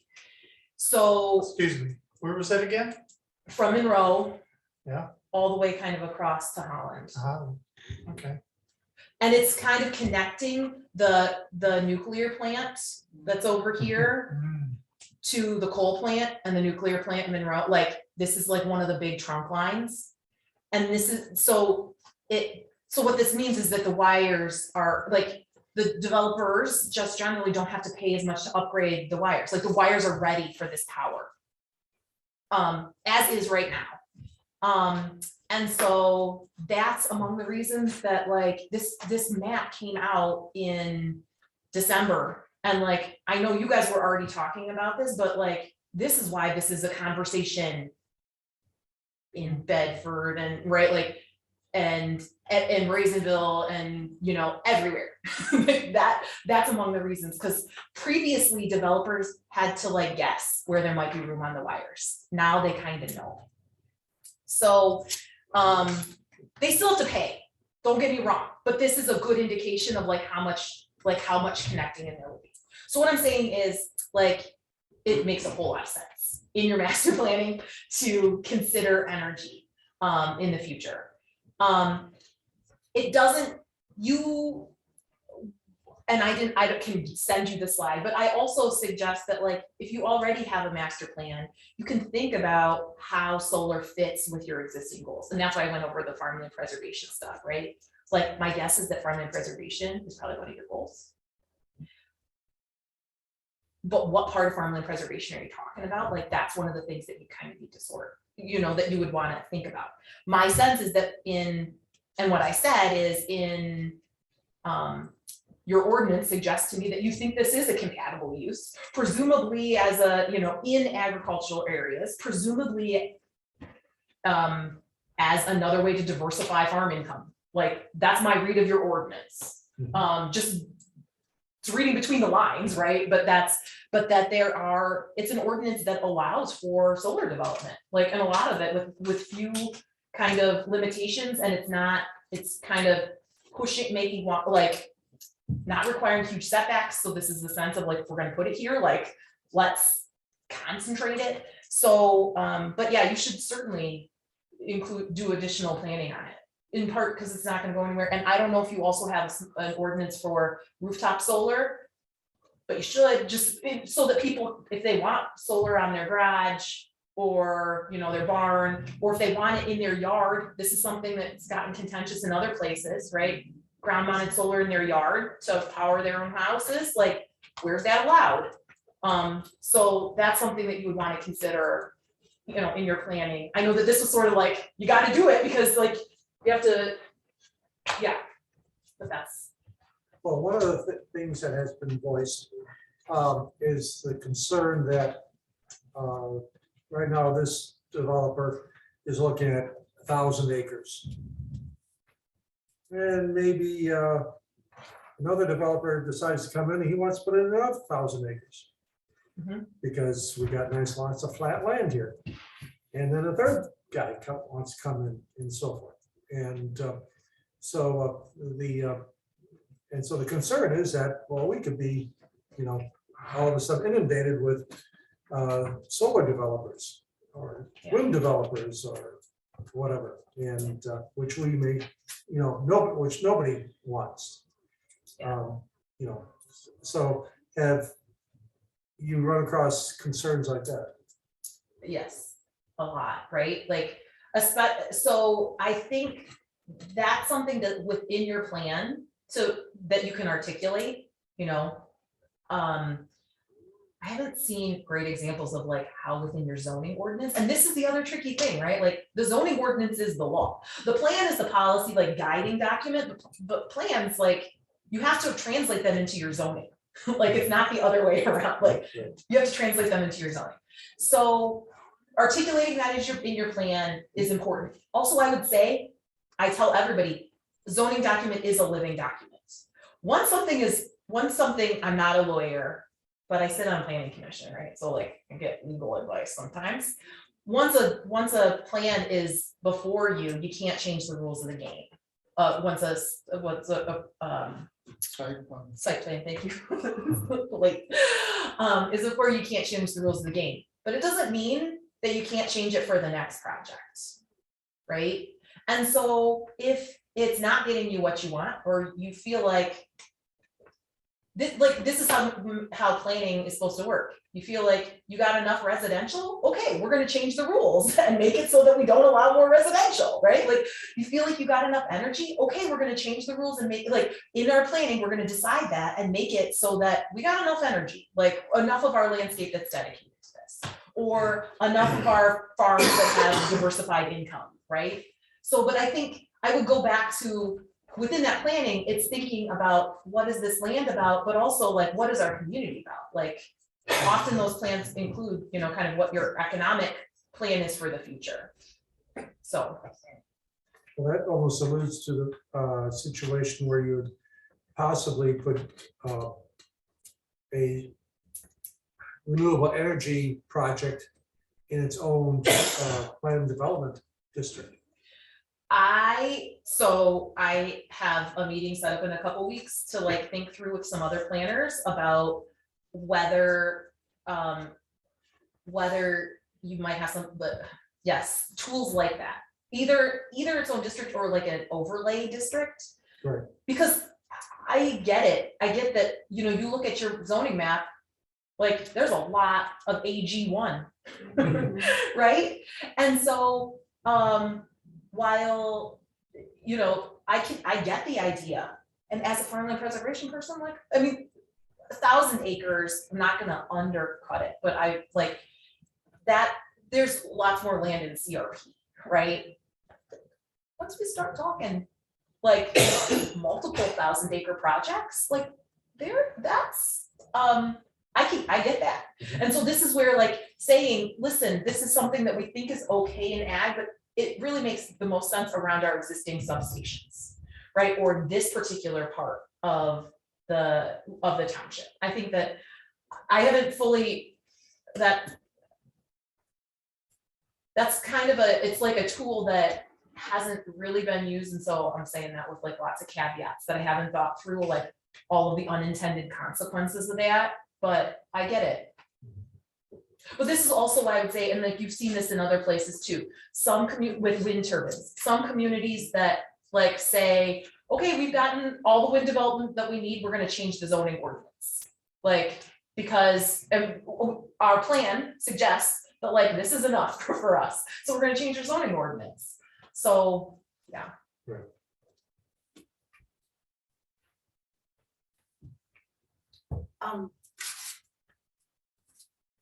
I kind of am looking, it's kind of difficult. I was doing some research on, you know, just kind of, I was doing this overall community benefit conversation and kind of what is what is a reasonable request for community benefit? What's something that makes a project no longer marketable, or even I don't mean profitable, but, you know, that doesn't make sense Right. to, yeah. So what is it that from, I don't usually tend to like to get into individual companies' profit margins, or what's kind of what is, from the research that you know, the profitability of 1 megawatt of solar? And I say profitability, not revenue. I guess revenue is fine too. I don't know that answer. And I would say what's one of the things that's hard is that like, so it's a competitive, like any of the projects that would be built here, right? Like they have to convince the Michigan Public Service Commission, like the utilities have to buy the power. The utilities have to convince the Michigan Public Service Commission that they're getting a good deal, right? So there is to some extent like competition between companies. If your project is too expensive, like it's just not gonna go forward. There's not like the prices of solar panels have been changed. So even like looking in the past in existing projects in Michigan, like I wouldn't even, I don't know that that information is publicly available, but I don't even know that that would be as helpful. Could you look, maybe go on Public Service Commission when they go forward with the request? Yeah, well, and I like, again, I'm not sure how much the profitability is in there. One of the thing there, I think, you know what, I'll dig out. Maybe the cost per megawatt, I don't know. There's information from, this is nationwide information, but there's information, now that I'm thinking about it, from the Department of Energy about like overall price of solar, and like how much of it is the solar panels, how much of it is labor, how much of it is different components, and let me see if there's a percentage that tends to be like profit. But okay, I'll see if I can find that for you. I mean, I guess, you know, I'm pitching possibly for future research. That I'll leave it up to the experts. But I need to read it to somebody who could like rebalance sheets, Right, which is like right, somebody in yeah. the business school, not Right, me. you know, you talk about like, it's become abundantly clear over the last year that in fact this Holland to Monroe corridor, as well as just some other corridors for wind, are clear indicators of that these are desirable locations for these types of alternative energy. And to me, this conversation about what are we all willing to pay for it, and what are kind of the pushes and pulls of providing alternative energy to the urban and suburban areas that demand it. Not that rural areas are not demanding alternative energy, but if it is going to be built on the, I don't want to say the backs of, but on the, you know, changing the landscape, doing something completely different, I think that there needs to be a level set. And the question is just, what does that level set look like in combination with property value impact, that type of thing. So one of the things that we talked about last week is doing kind of, or not last week, a couple weeks ago, was to do a community survey. What are the community priorities? To me, there's a few key elements that change property values. I think education is one of them, and or at least do a level set of property values. I think that because it's an energy project, it makes sense that there's some kind of potential energy benefit for community members. Those types of things. Have those been contemplated, or has it been kind of measured as far as, mitigation efforts on these types of things. With wind, I just feel, the line of sight is a hard thing to measure. So it's just general, wow. So the research that I'll pass along about the community benefits associated with them will give you some sense of like on the inside, like what things have been invested in.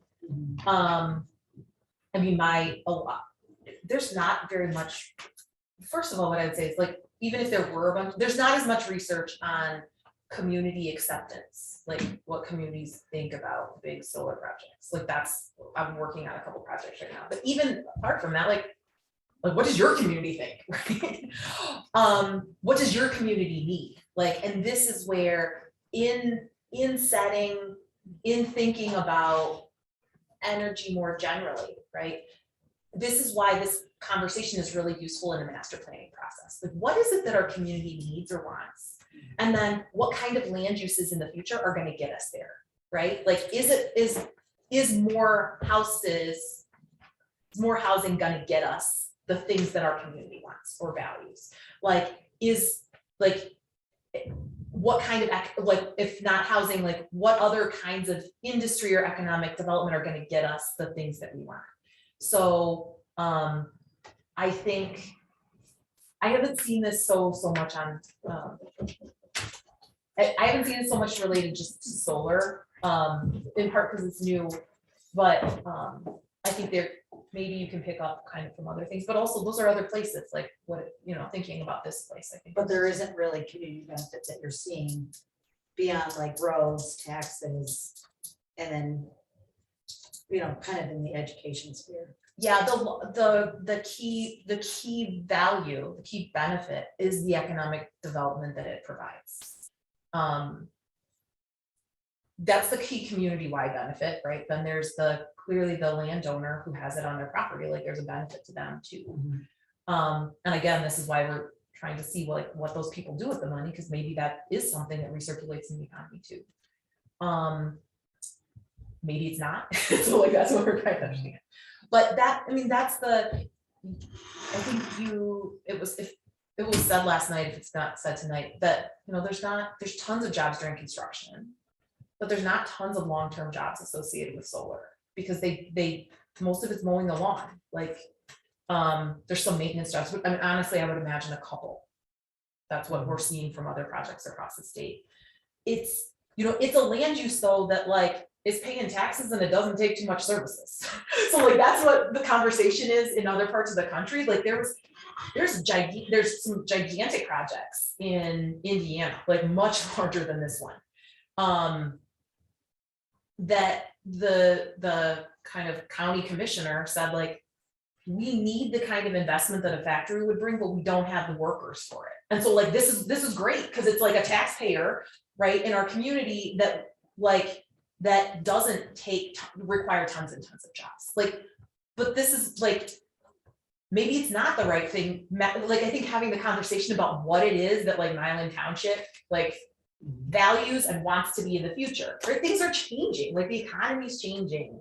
And so like, what is it, like, what's the plan? Because that's what the master plan is supposed to do, is think not just now, immediately, but like 25 years from now.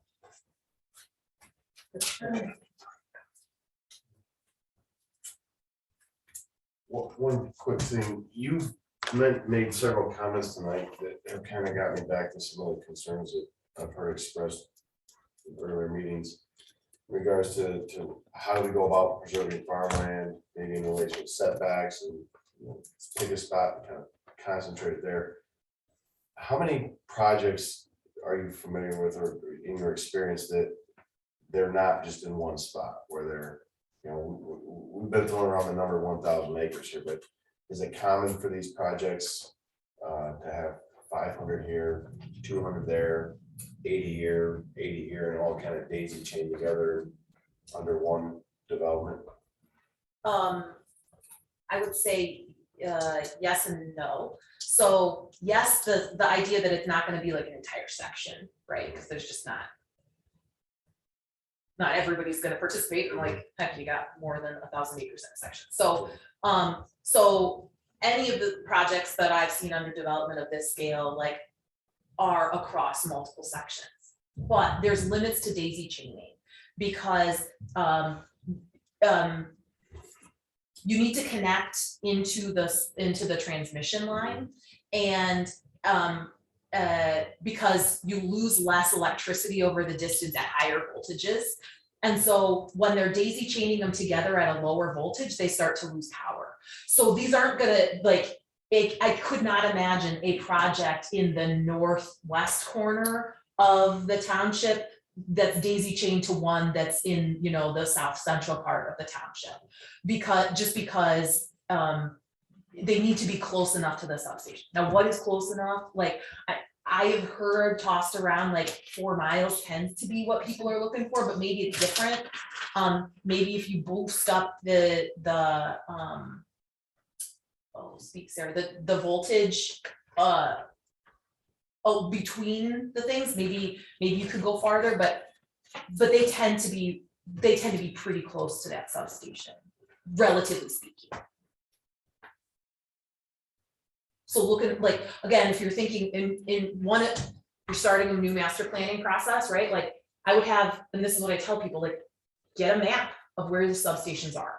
Like, those, like, that is like your prime territory for where there could be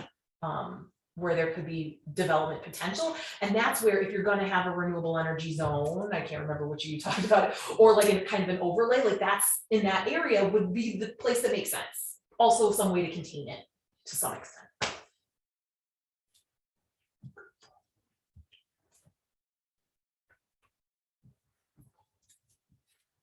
I'm good. What's the score? You don't want to look. It's halftime, I think. I don't know. My phone's not working. Yeah, that's important. 34-31, Oh, not Villanova. I'm happy either way, to be really honest. I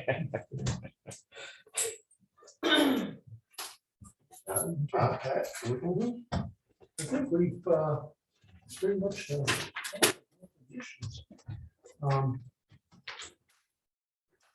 what I'd like to do, it's I remembered my okay. question. Rebecca. Drainage or portion of the ordinance, kind of, this may be not in your wheelhouse, so just let me know real quickly.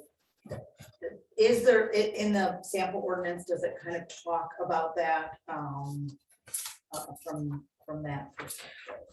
We don't, and the reason being, this is why we suggest that you have required ground cover, because requiring planting underneath them helps to some extent. Sometimes people are tempted to use energy projects as a way to like take care of water on site a little bit more, like have, you know, retention kind of ponds. What I don't like about that is it's moving topsoil. So like, I think about that from a farmability perspective. Now, maybe if it's not well drained anyway, like maybe this is one of those things that you do want to require so that you can, a co-benefit. So with the PA 116, so say the land is tiled with a pump on it, does it get into, do ordinances get into all of those details as maintaining pumps or that drainage? Is there really kind of? I haven't seen that. I mean, P 116 does require the maintaining of the field tile, so. And that's something that our ordinance does, Yeah, in terms of. I think though that the question is that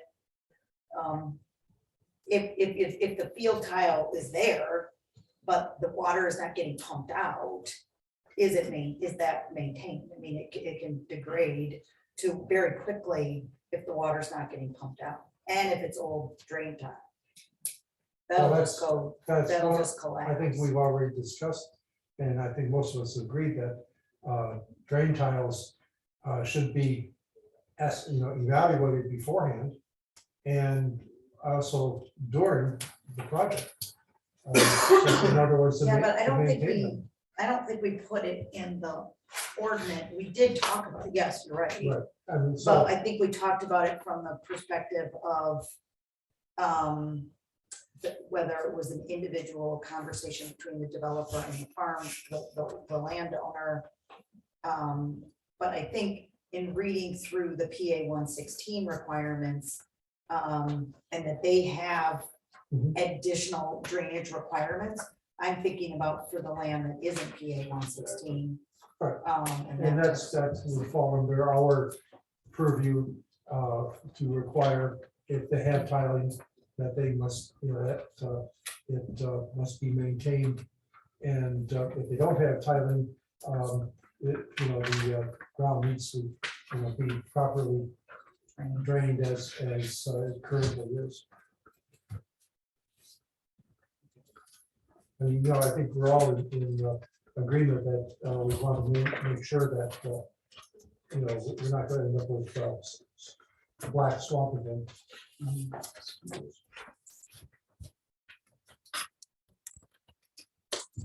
Okay, so anybody have any other questions from the board? What I'd like to do is now, thank you, Sarah, for your Thank you very much. insightful Yeah. information. I have one more question. Bob,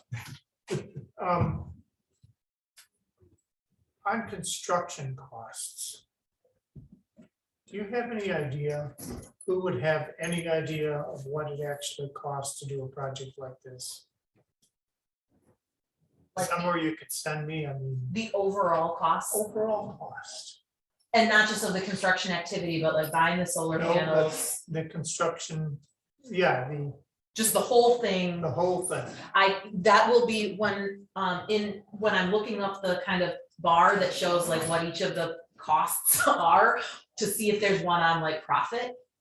You can then take from that whatever bit that you want. Some of it, yeah. All right, thanks. Yep. Sorry, that's okay, no problem. thought of that. So what I'd like to do is now open this up to any questions or comments that you might have. This is the public comment part, and we'll go from there. Yes, ma'am. I have a question about the signs. What signs are you talking about? These would be signs that identify the project. Oh, We're not talking about billboards or things like that. This is like road, a sign that says, here's the entrance to Apex, solar project number 1, field number 1 or whatever. So. And it effectively says no advertising. okay. Oh, I don't think we'll let any advertising. But with the Supreme Court decision though, if I recall from it, there's it's a little dicey. If you can set limitations on the size, like the number of signs, Yeah. and that kind of thing, whether they're lighted or not, but that's where I would encourage you to run it by an attorney. Yeah. Or to borrow some of the other language. I'm with you, like, you don't want it to be, like Right. the baseball No diamonds advertising. advertising all the, No, the business, but, yeah. Yeah, you could, I would suggest that you limit the the total area, the square footage of signs allowed, and you could limit where within the property, like right by the gate, that's where you would probably want safety signage, right? And so that's some of the language that we you might look to what we see, but also see But what I else. just want to prepare the community. There Yeah. are Supreme Court decisions that dictate that we can't. There are certain things that they can put that we can't dictate. I think there's freedom of speech issues. John, Yes. this is John. Yes, ma'am. Sammy Stroud. So I got a couple questions.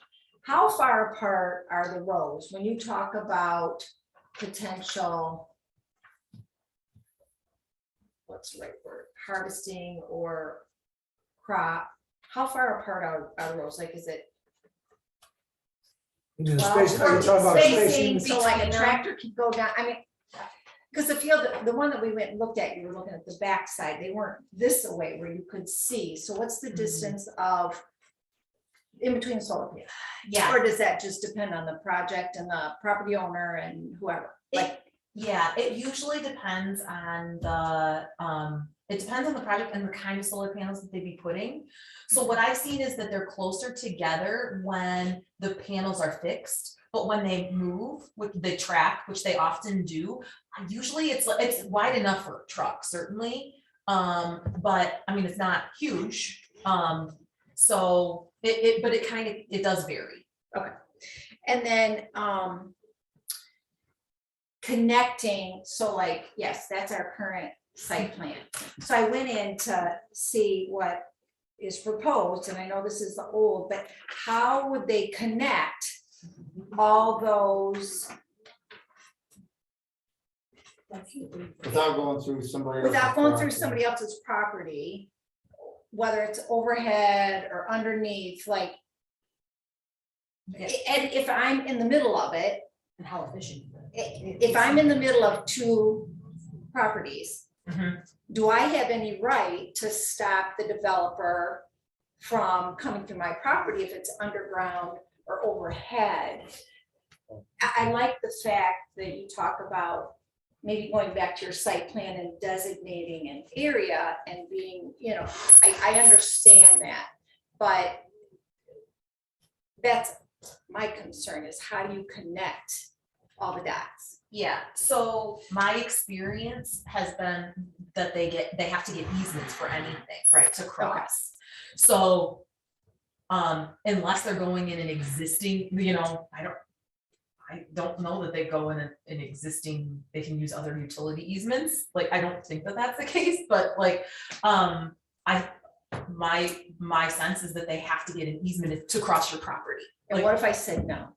And that's then your if, prerogative. and then how strong is my voice? Because I don't feel like my voice is strong here. So this is not something that anybody can force any landowners to join up with. Nobody can force you to sign the easement. It's a little, like, this is something, like, to be clear, like, they can't force you. They would have to go the long way around, right? Or like abandon that part of the project.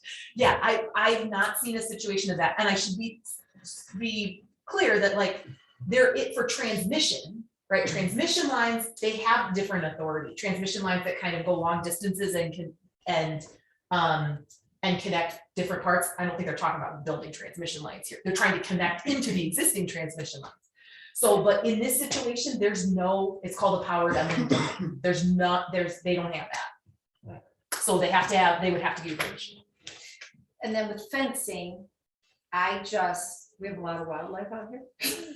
And we really enjoy that. And I worry about, I guess for the board, take that into consideration if we are gonna, the one property I did look at, that was fenced in, right? Another shot. I would like, if that's what you choose to include in the ordinance, look at that. And Well, one of the things is that the perimeter will have to be fenced. That's required by law. So, and a 7-foot fence. So that is something that is beyond our control and the developer's control, except for which properties is part of the project. So, all right, I'll worry about nature. so. Sorry. This is among the reasons too that field fence, like, I mean, they also make some that's like wildlife friendly. Now it's not gonna let deer in, Yeah. right? But it'll let rabbits through and that kind of thing. So there's some designs that are. Might help with maintain vegetation. Rabbits, but not coyotes. Those can come into our property. Or maybe you want the coyotes and get the rabbits. Yes, ma'am. Stephanie Colbert. So Sarah, I really appreciate that you outlined the 5 different ways of farmland preservation, right? Because I don't think we all look at that. But the one that, really sticks out to me is, you say an extra or a different type of monetary benefit to landowners, right? As farmers. What have you seen in your experience when these landowners are just that, they're just landowners, not just but they're landowners. They're leasing their property to farmers that are farming this land. Now, when they give up this property to solar, those farmers are now out of X amount of property. What is your experience with that? Because I feel like that is detrimental to our farmland preservation here with our farmers here. So I totally understand that, right? Like my parents had 60 acres, like they leased it out, right? So this is understanding, that's why we're doing this economic study to try to get at that and to understand like how many of the people who have solar panels on their property actually farm that land before, how many don't even live in the county, right? Like we're looking kind of across the Midwest to understand it. So I don't have the answer for you right now, but that's exactly the motivation behind this study. Because like clearly for the person who owns that farmland, right? Like they're making the decision that makes sense to them, right? But I'm trying to, this is why I give it the caveat of like, like I want to understand what happens to the rest of the farming community. So to the board, I really want you guys to take that into consideration too, because a lot of the property here, in my understanding, not all of it, and I'm sure I'll get some backlash, but there are farmers that lease all of this land and they will be misplaced if we move forward with this large of a project to take up 1,000 acres of our Ag 1 instead of placing it in a more reasonable area. Just take that into consideration too. Sorry, did you have a question? Jack Gregory, Hickory Road. I got just one point I'd like to bring up. One of my concerns was when I started reading about the solar panels was there's certain toxic materials, some carcinogens in them. They're not like loaded, they're there. And we've got some provisions here that talked about earlier about testing the soil. Can there be things of like finding out from the manufacturer what the materials are in these current solar panels and make sure that we specifically test for them, before the project goes in, during, and after. And also maybe, again, they're more prone to have any type of spread of the toxic materials or carcinogens when things get broken. So is there any way to write in a requirement that the company report whenever there's any damage, whether it's from storms, animals breaking the panels, so they just don't kind of scoop it up and quietly move on from there, just to keep the township or whatever state environmental officials. Well, I can answer your question. From what I've been told, that in the past, yes, solar panels did have toxic materials in them. Modern or today's solar panels, and this is from the manufacturer of that, one of the manufacturer that Apex is planning on using, which is from they're out of Ohio. They have stated, the representative has stated that they have no toxic chemicals. Now, that's what they've stated. I have not seen any verification of that. And I'm a firm believer of verification. So I mean, yes, it's something that we are aware of and concerned about, but we have been informed that there is no toxic chemicals. Yes, sir. I took the initiative to call the Ohio Recycling. They stated that they did not want to talk to me about it. They've been in service for 26 years. I asked, how long have you been doing solar? It's none of your business. So I don't know, maybe they have better connections, but I was just nonchalantly calling because I wanted to know what the recycling issue was. So when they say that Ohio is recycling, they might be recycling, but they're not telling you how they are recycling. I understand, but like I said, we verification, and that's one of the things that we will be doing. Yes. Sarah. I was gonna say, there's actually a professor at Michigan State, her name's Dr. Antil, Anik Antil, yes. That her like research is on like toxicology of the solar industry.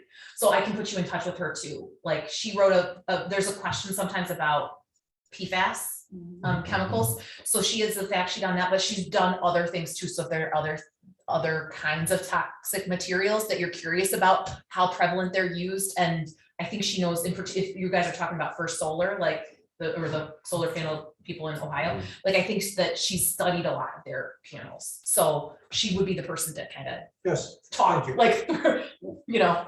Sorry, what was her name? Anctil, ANCTIL. Well, if you could, you know. I'll give you her email address. Yes, sir. Just thinking for the construction of all this, I know some of it would be off Cone Road, some on Ann Arbor Road, most of it's dirt road access. Would there be deceleration lanes for these that come off of like the main roads for traffic? Would that be something you guys would consider? Sorry, I don't know. Deceleration lanes? That That's little that. side things. That'd be part of. I mean, if it's, let me give you an example, if it's Cone and Petersburg Road, would the entrance be off Petersburg Road or would it be off Cone Road during the construction part of it to alleviate That traffic? would fall under the road commission requirements. The So, Monroe County Road Commission would be the one that would be the one to specify requirements for decel lanes or things like that. That's something that it's beyond our purview. We could, the road commission is the one that would say. could you make recommendations? I mean, is that Oh, something? sure, we could make recommendations. We could inquire and discuss it with them. And you know, see what their requirements are. I know what you're saying, yes, and I agree with you that it's something that should be inquired about. So, yes, ma'am. So I just have a question. If we can go back and look at an ordinance later, why not make the ordinance now to indicate how many acres you want to put into renewable energy? I mean, why can't you say now, okay, 1,000 acres done, until we review it again, maybe in 10 years, or say 500 acres? I mean, why do we have to continuously say, we'll look at that later and give the option of, now we want 500 more? Do they have to, every time they want more acres, do they have to come to you? Yes. So in the beginning, how many acres are you providing? Are they proposing? Do you know that? This particular project? I Or, hope there's not 10 of them. no, there isn't, not yet. No, and hopefully not. But So if one comes in and. somebody can call me up tomorrow and say, hey, we want to put a solar, you know, some more solar panels over south of Cone Road, you know, in property that Apex hasn't bought up, you know, and we'd say, okay, you know, get your ducks in a row and come and, you know, come and do the process, you know. Shouldn't the ordinance prevent that though? No, it's, if it's a legal use and it's I permitted. mean, if it's in your ordinance, can't you put how many acres you want into it? Yes. That's something that we have, that's something we have to determine and investigate. I mean, that's something we can consider and we can find out exactly how we would limit it legally. So, yes, sir. So on that same note, same question, as I look at that zoning map, somebody obviously chose so many acres to be R1, so many R2s, so many. Right. So I see no reason then why can't the board decide how many acres is solar one or whatever you want to call it? There's absolutely no reason that in my mind. Currently, we do not have a solar district. I'm understanding that. So until you establish a solar district, then everything should be stopped until that solar district is designed. And say whatever corner you wanted. Again, I don't think there's anybody in here that's against solar. It's the fact of using land that should not have solar panels. Using almost our entire township. Thank you. Anybody else have any questions or comments? Yeah, I do. This Nick Stroud. First, I want to thank the commission for looking into the items that I give them today, and I hope they look at them with an open mind. Just a point of fact, the solar panels were pegged around my property, and I was told now those areas are out. So that didn't take me out of looking at what's going on here in the township. You know, meaning that I didn't just say, okay, then sorry, everybody, I'm out of here. They're not around my house, you know. So I want everybody to understand on the commission, and I'm serious, and I'm not being condescending, but if it goes down Welch Road, you gotta think, if it's down Welch Road around my house and I own 5 acres, am I gonna like that? You know, and that's what you gotta look at. You can't look at, well, it's not around my property. You know, you gotta look at the township. And, you know, I looked at who owned the property that's in yellow, and there's a lot of commonalities in there, as you know. And there's probably 20-some% plus that I know is owned by somebody who doesn't even live here. If we go through it and get exactly how many people don't live here that are in that sections that are yellow right now, it's probably gonna be more than 20%. And I don't want somebody having 20% you know, say on what's going on when they don't even live here. You know, I live here, and I live here for a reason. I bought here because people here said, this is a farming community, you know, and that's exactly what they said. And it's the same names that are selling right now or in this options. But that's why I come in this township. I lived in Maybe in the country, okay? And I moved from Maybe in the country to Milan in the country for a reason. And I think everybody here did too. Everybody here either grew up in this area or moved here because it's farming area. And farming to us and to these people are soybeans, wheat, corn, not solar panels. And it's going to definitely change their enjoyment of Michigan here if they got panels right out their back window at 75 feet. That's very close. And I would hope that, you know, the commission would drive over and look at staying 75 feet away and go, do I want that? And then look at the trees and the screening. So I just want to, you know, make sure it's an open mind with what's going on. Because, you know, I watch everybody here when people's talking, and I watch their faces, and I watch their way they're grinning and you know, not happy about what somebody said. But I want to make sure this is done with an open mind and say, hey, if it was around me, am I okay with it? And if you say yeah, then maybe you got everything in place. But if you say no, then I think we need more in place. Thank you. And that's all. Yes, you had a question. First of all, I'm not a resident of the township.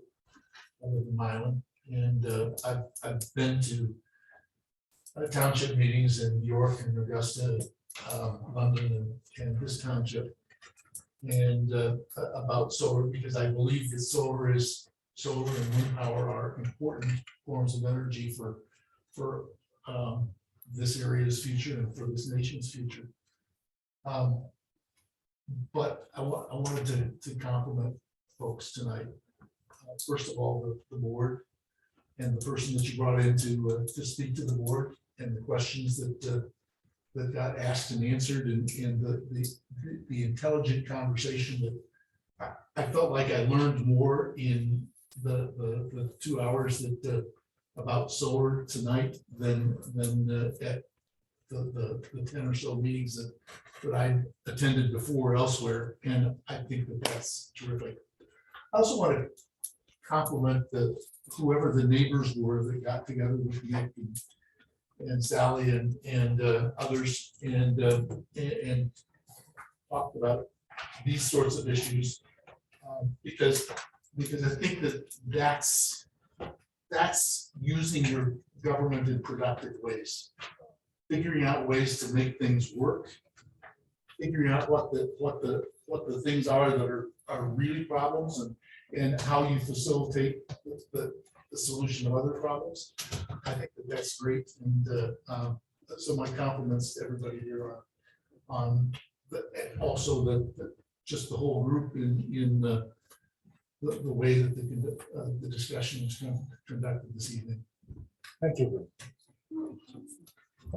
Well, very good. So, okay, well, it's 10 after 9. I think it's a reasonable time to adjourn. Oh, okay. Maybe not. So I think one of the things that I've noticed, and I do think that there's some, this beyond solar, and Kevin's here, and we're on closed circuit, so I assume some board members are there, and Bob.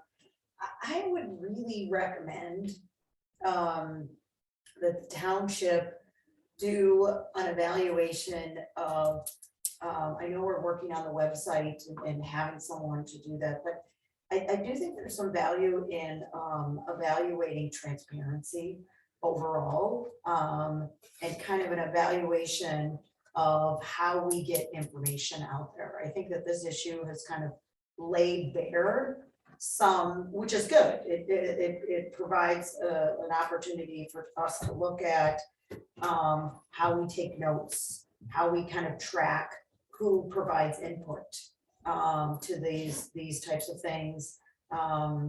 You know, in the board meetings, I don't read the minutes as frequently as I read ours, or I guess I have to read ours, but anyways, and also kind of just looking at coming up with a wish list or a list for the website developer on how, like, examples of good websites, and then also what information is out there. I mean, the state is constantly reevaluating how they put minutes on, and what needs to be on the websites. But I just, that there's so many people that have provided such great information, and I think I keep track of it as best as possible, but I'm not second. Well, I've been working with Kevin and some suggestions on the website. If you have any, you can either talk to myself or Kevin. But I just think, I really think there needs to be, I know you dedicated an enormous amount of time and have great background information. It's just amazing when you start to come up with these things, the amount of ideas and things. I've heard comments from the community around this that I've thought, oh yeah, we should probably do that. I just think that there's, from a transparency, about transparency, there may be some value in getting some community out input. But the state just went through this entire process, and actually I was winning awards based on how transparent their websites, some of their websites are.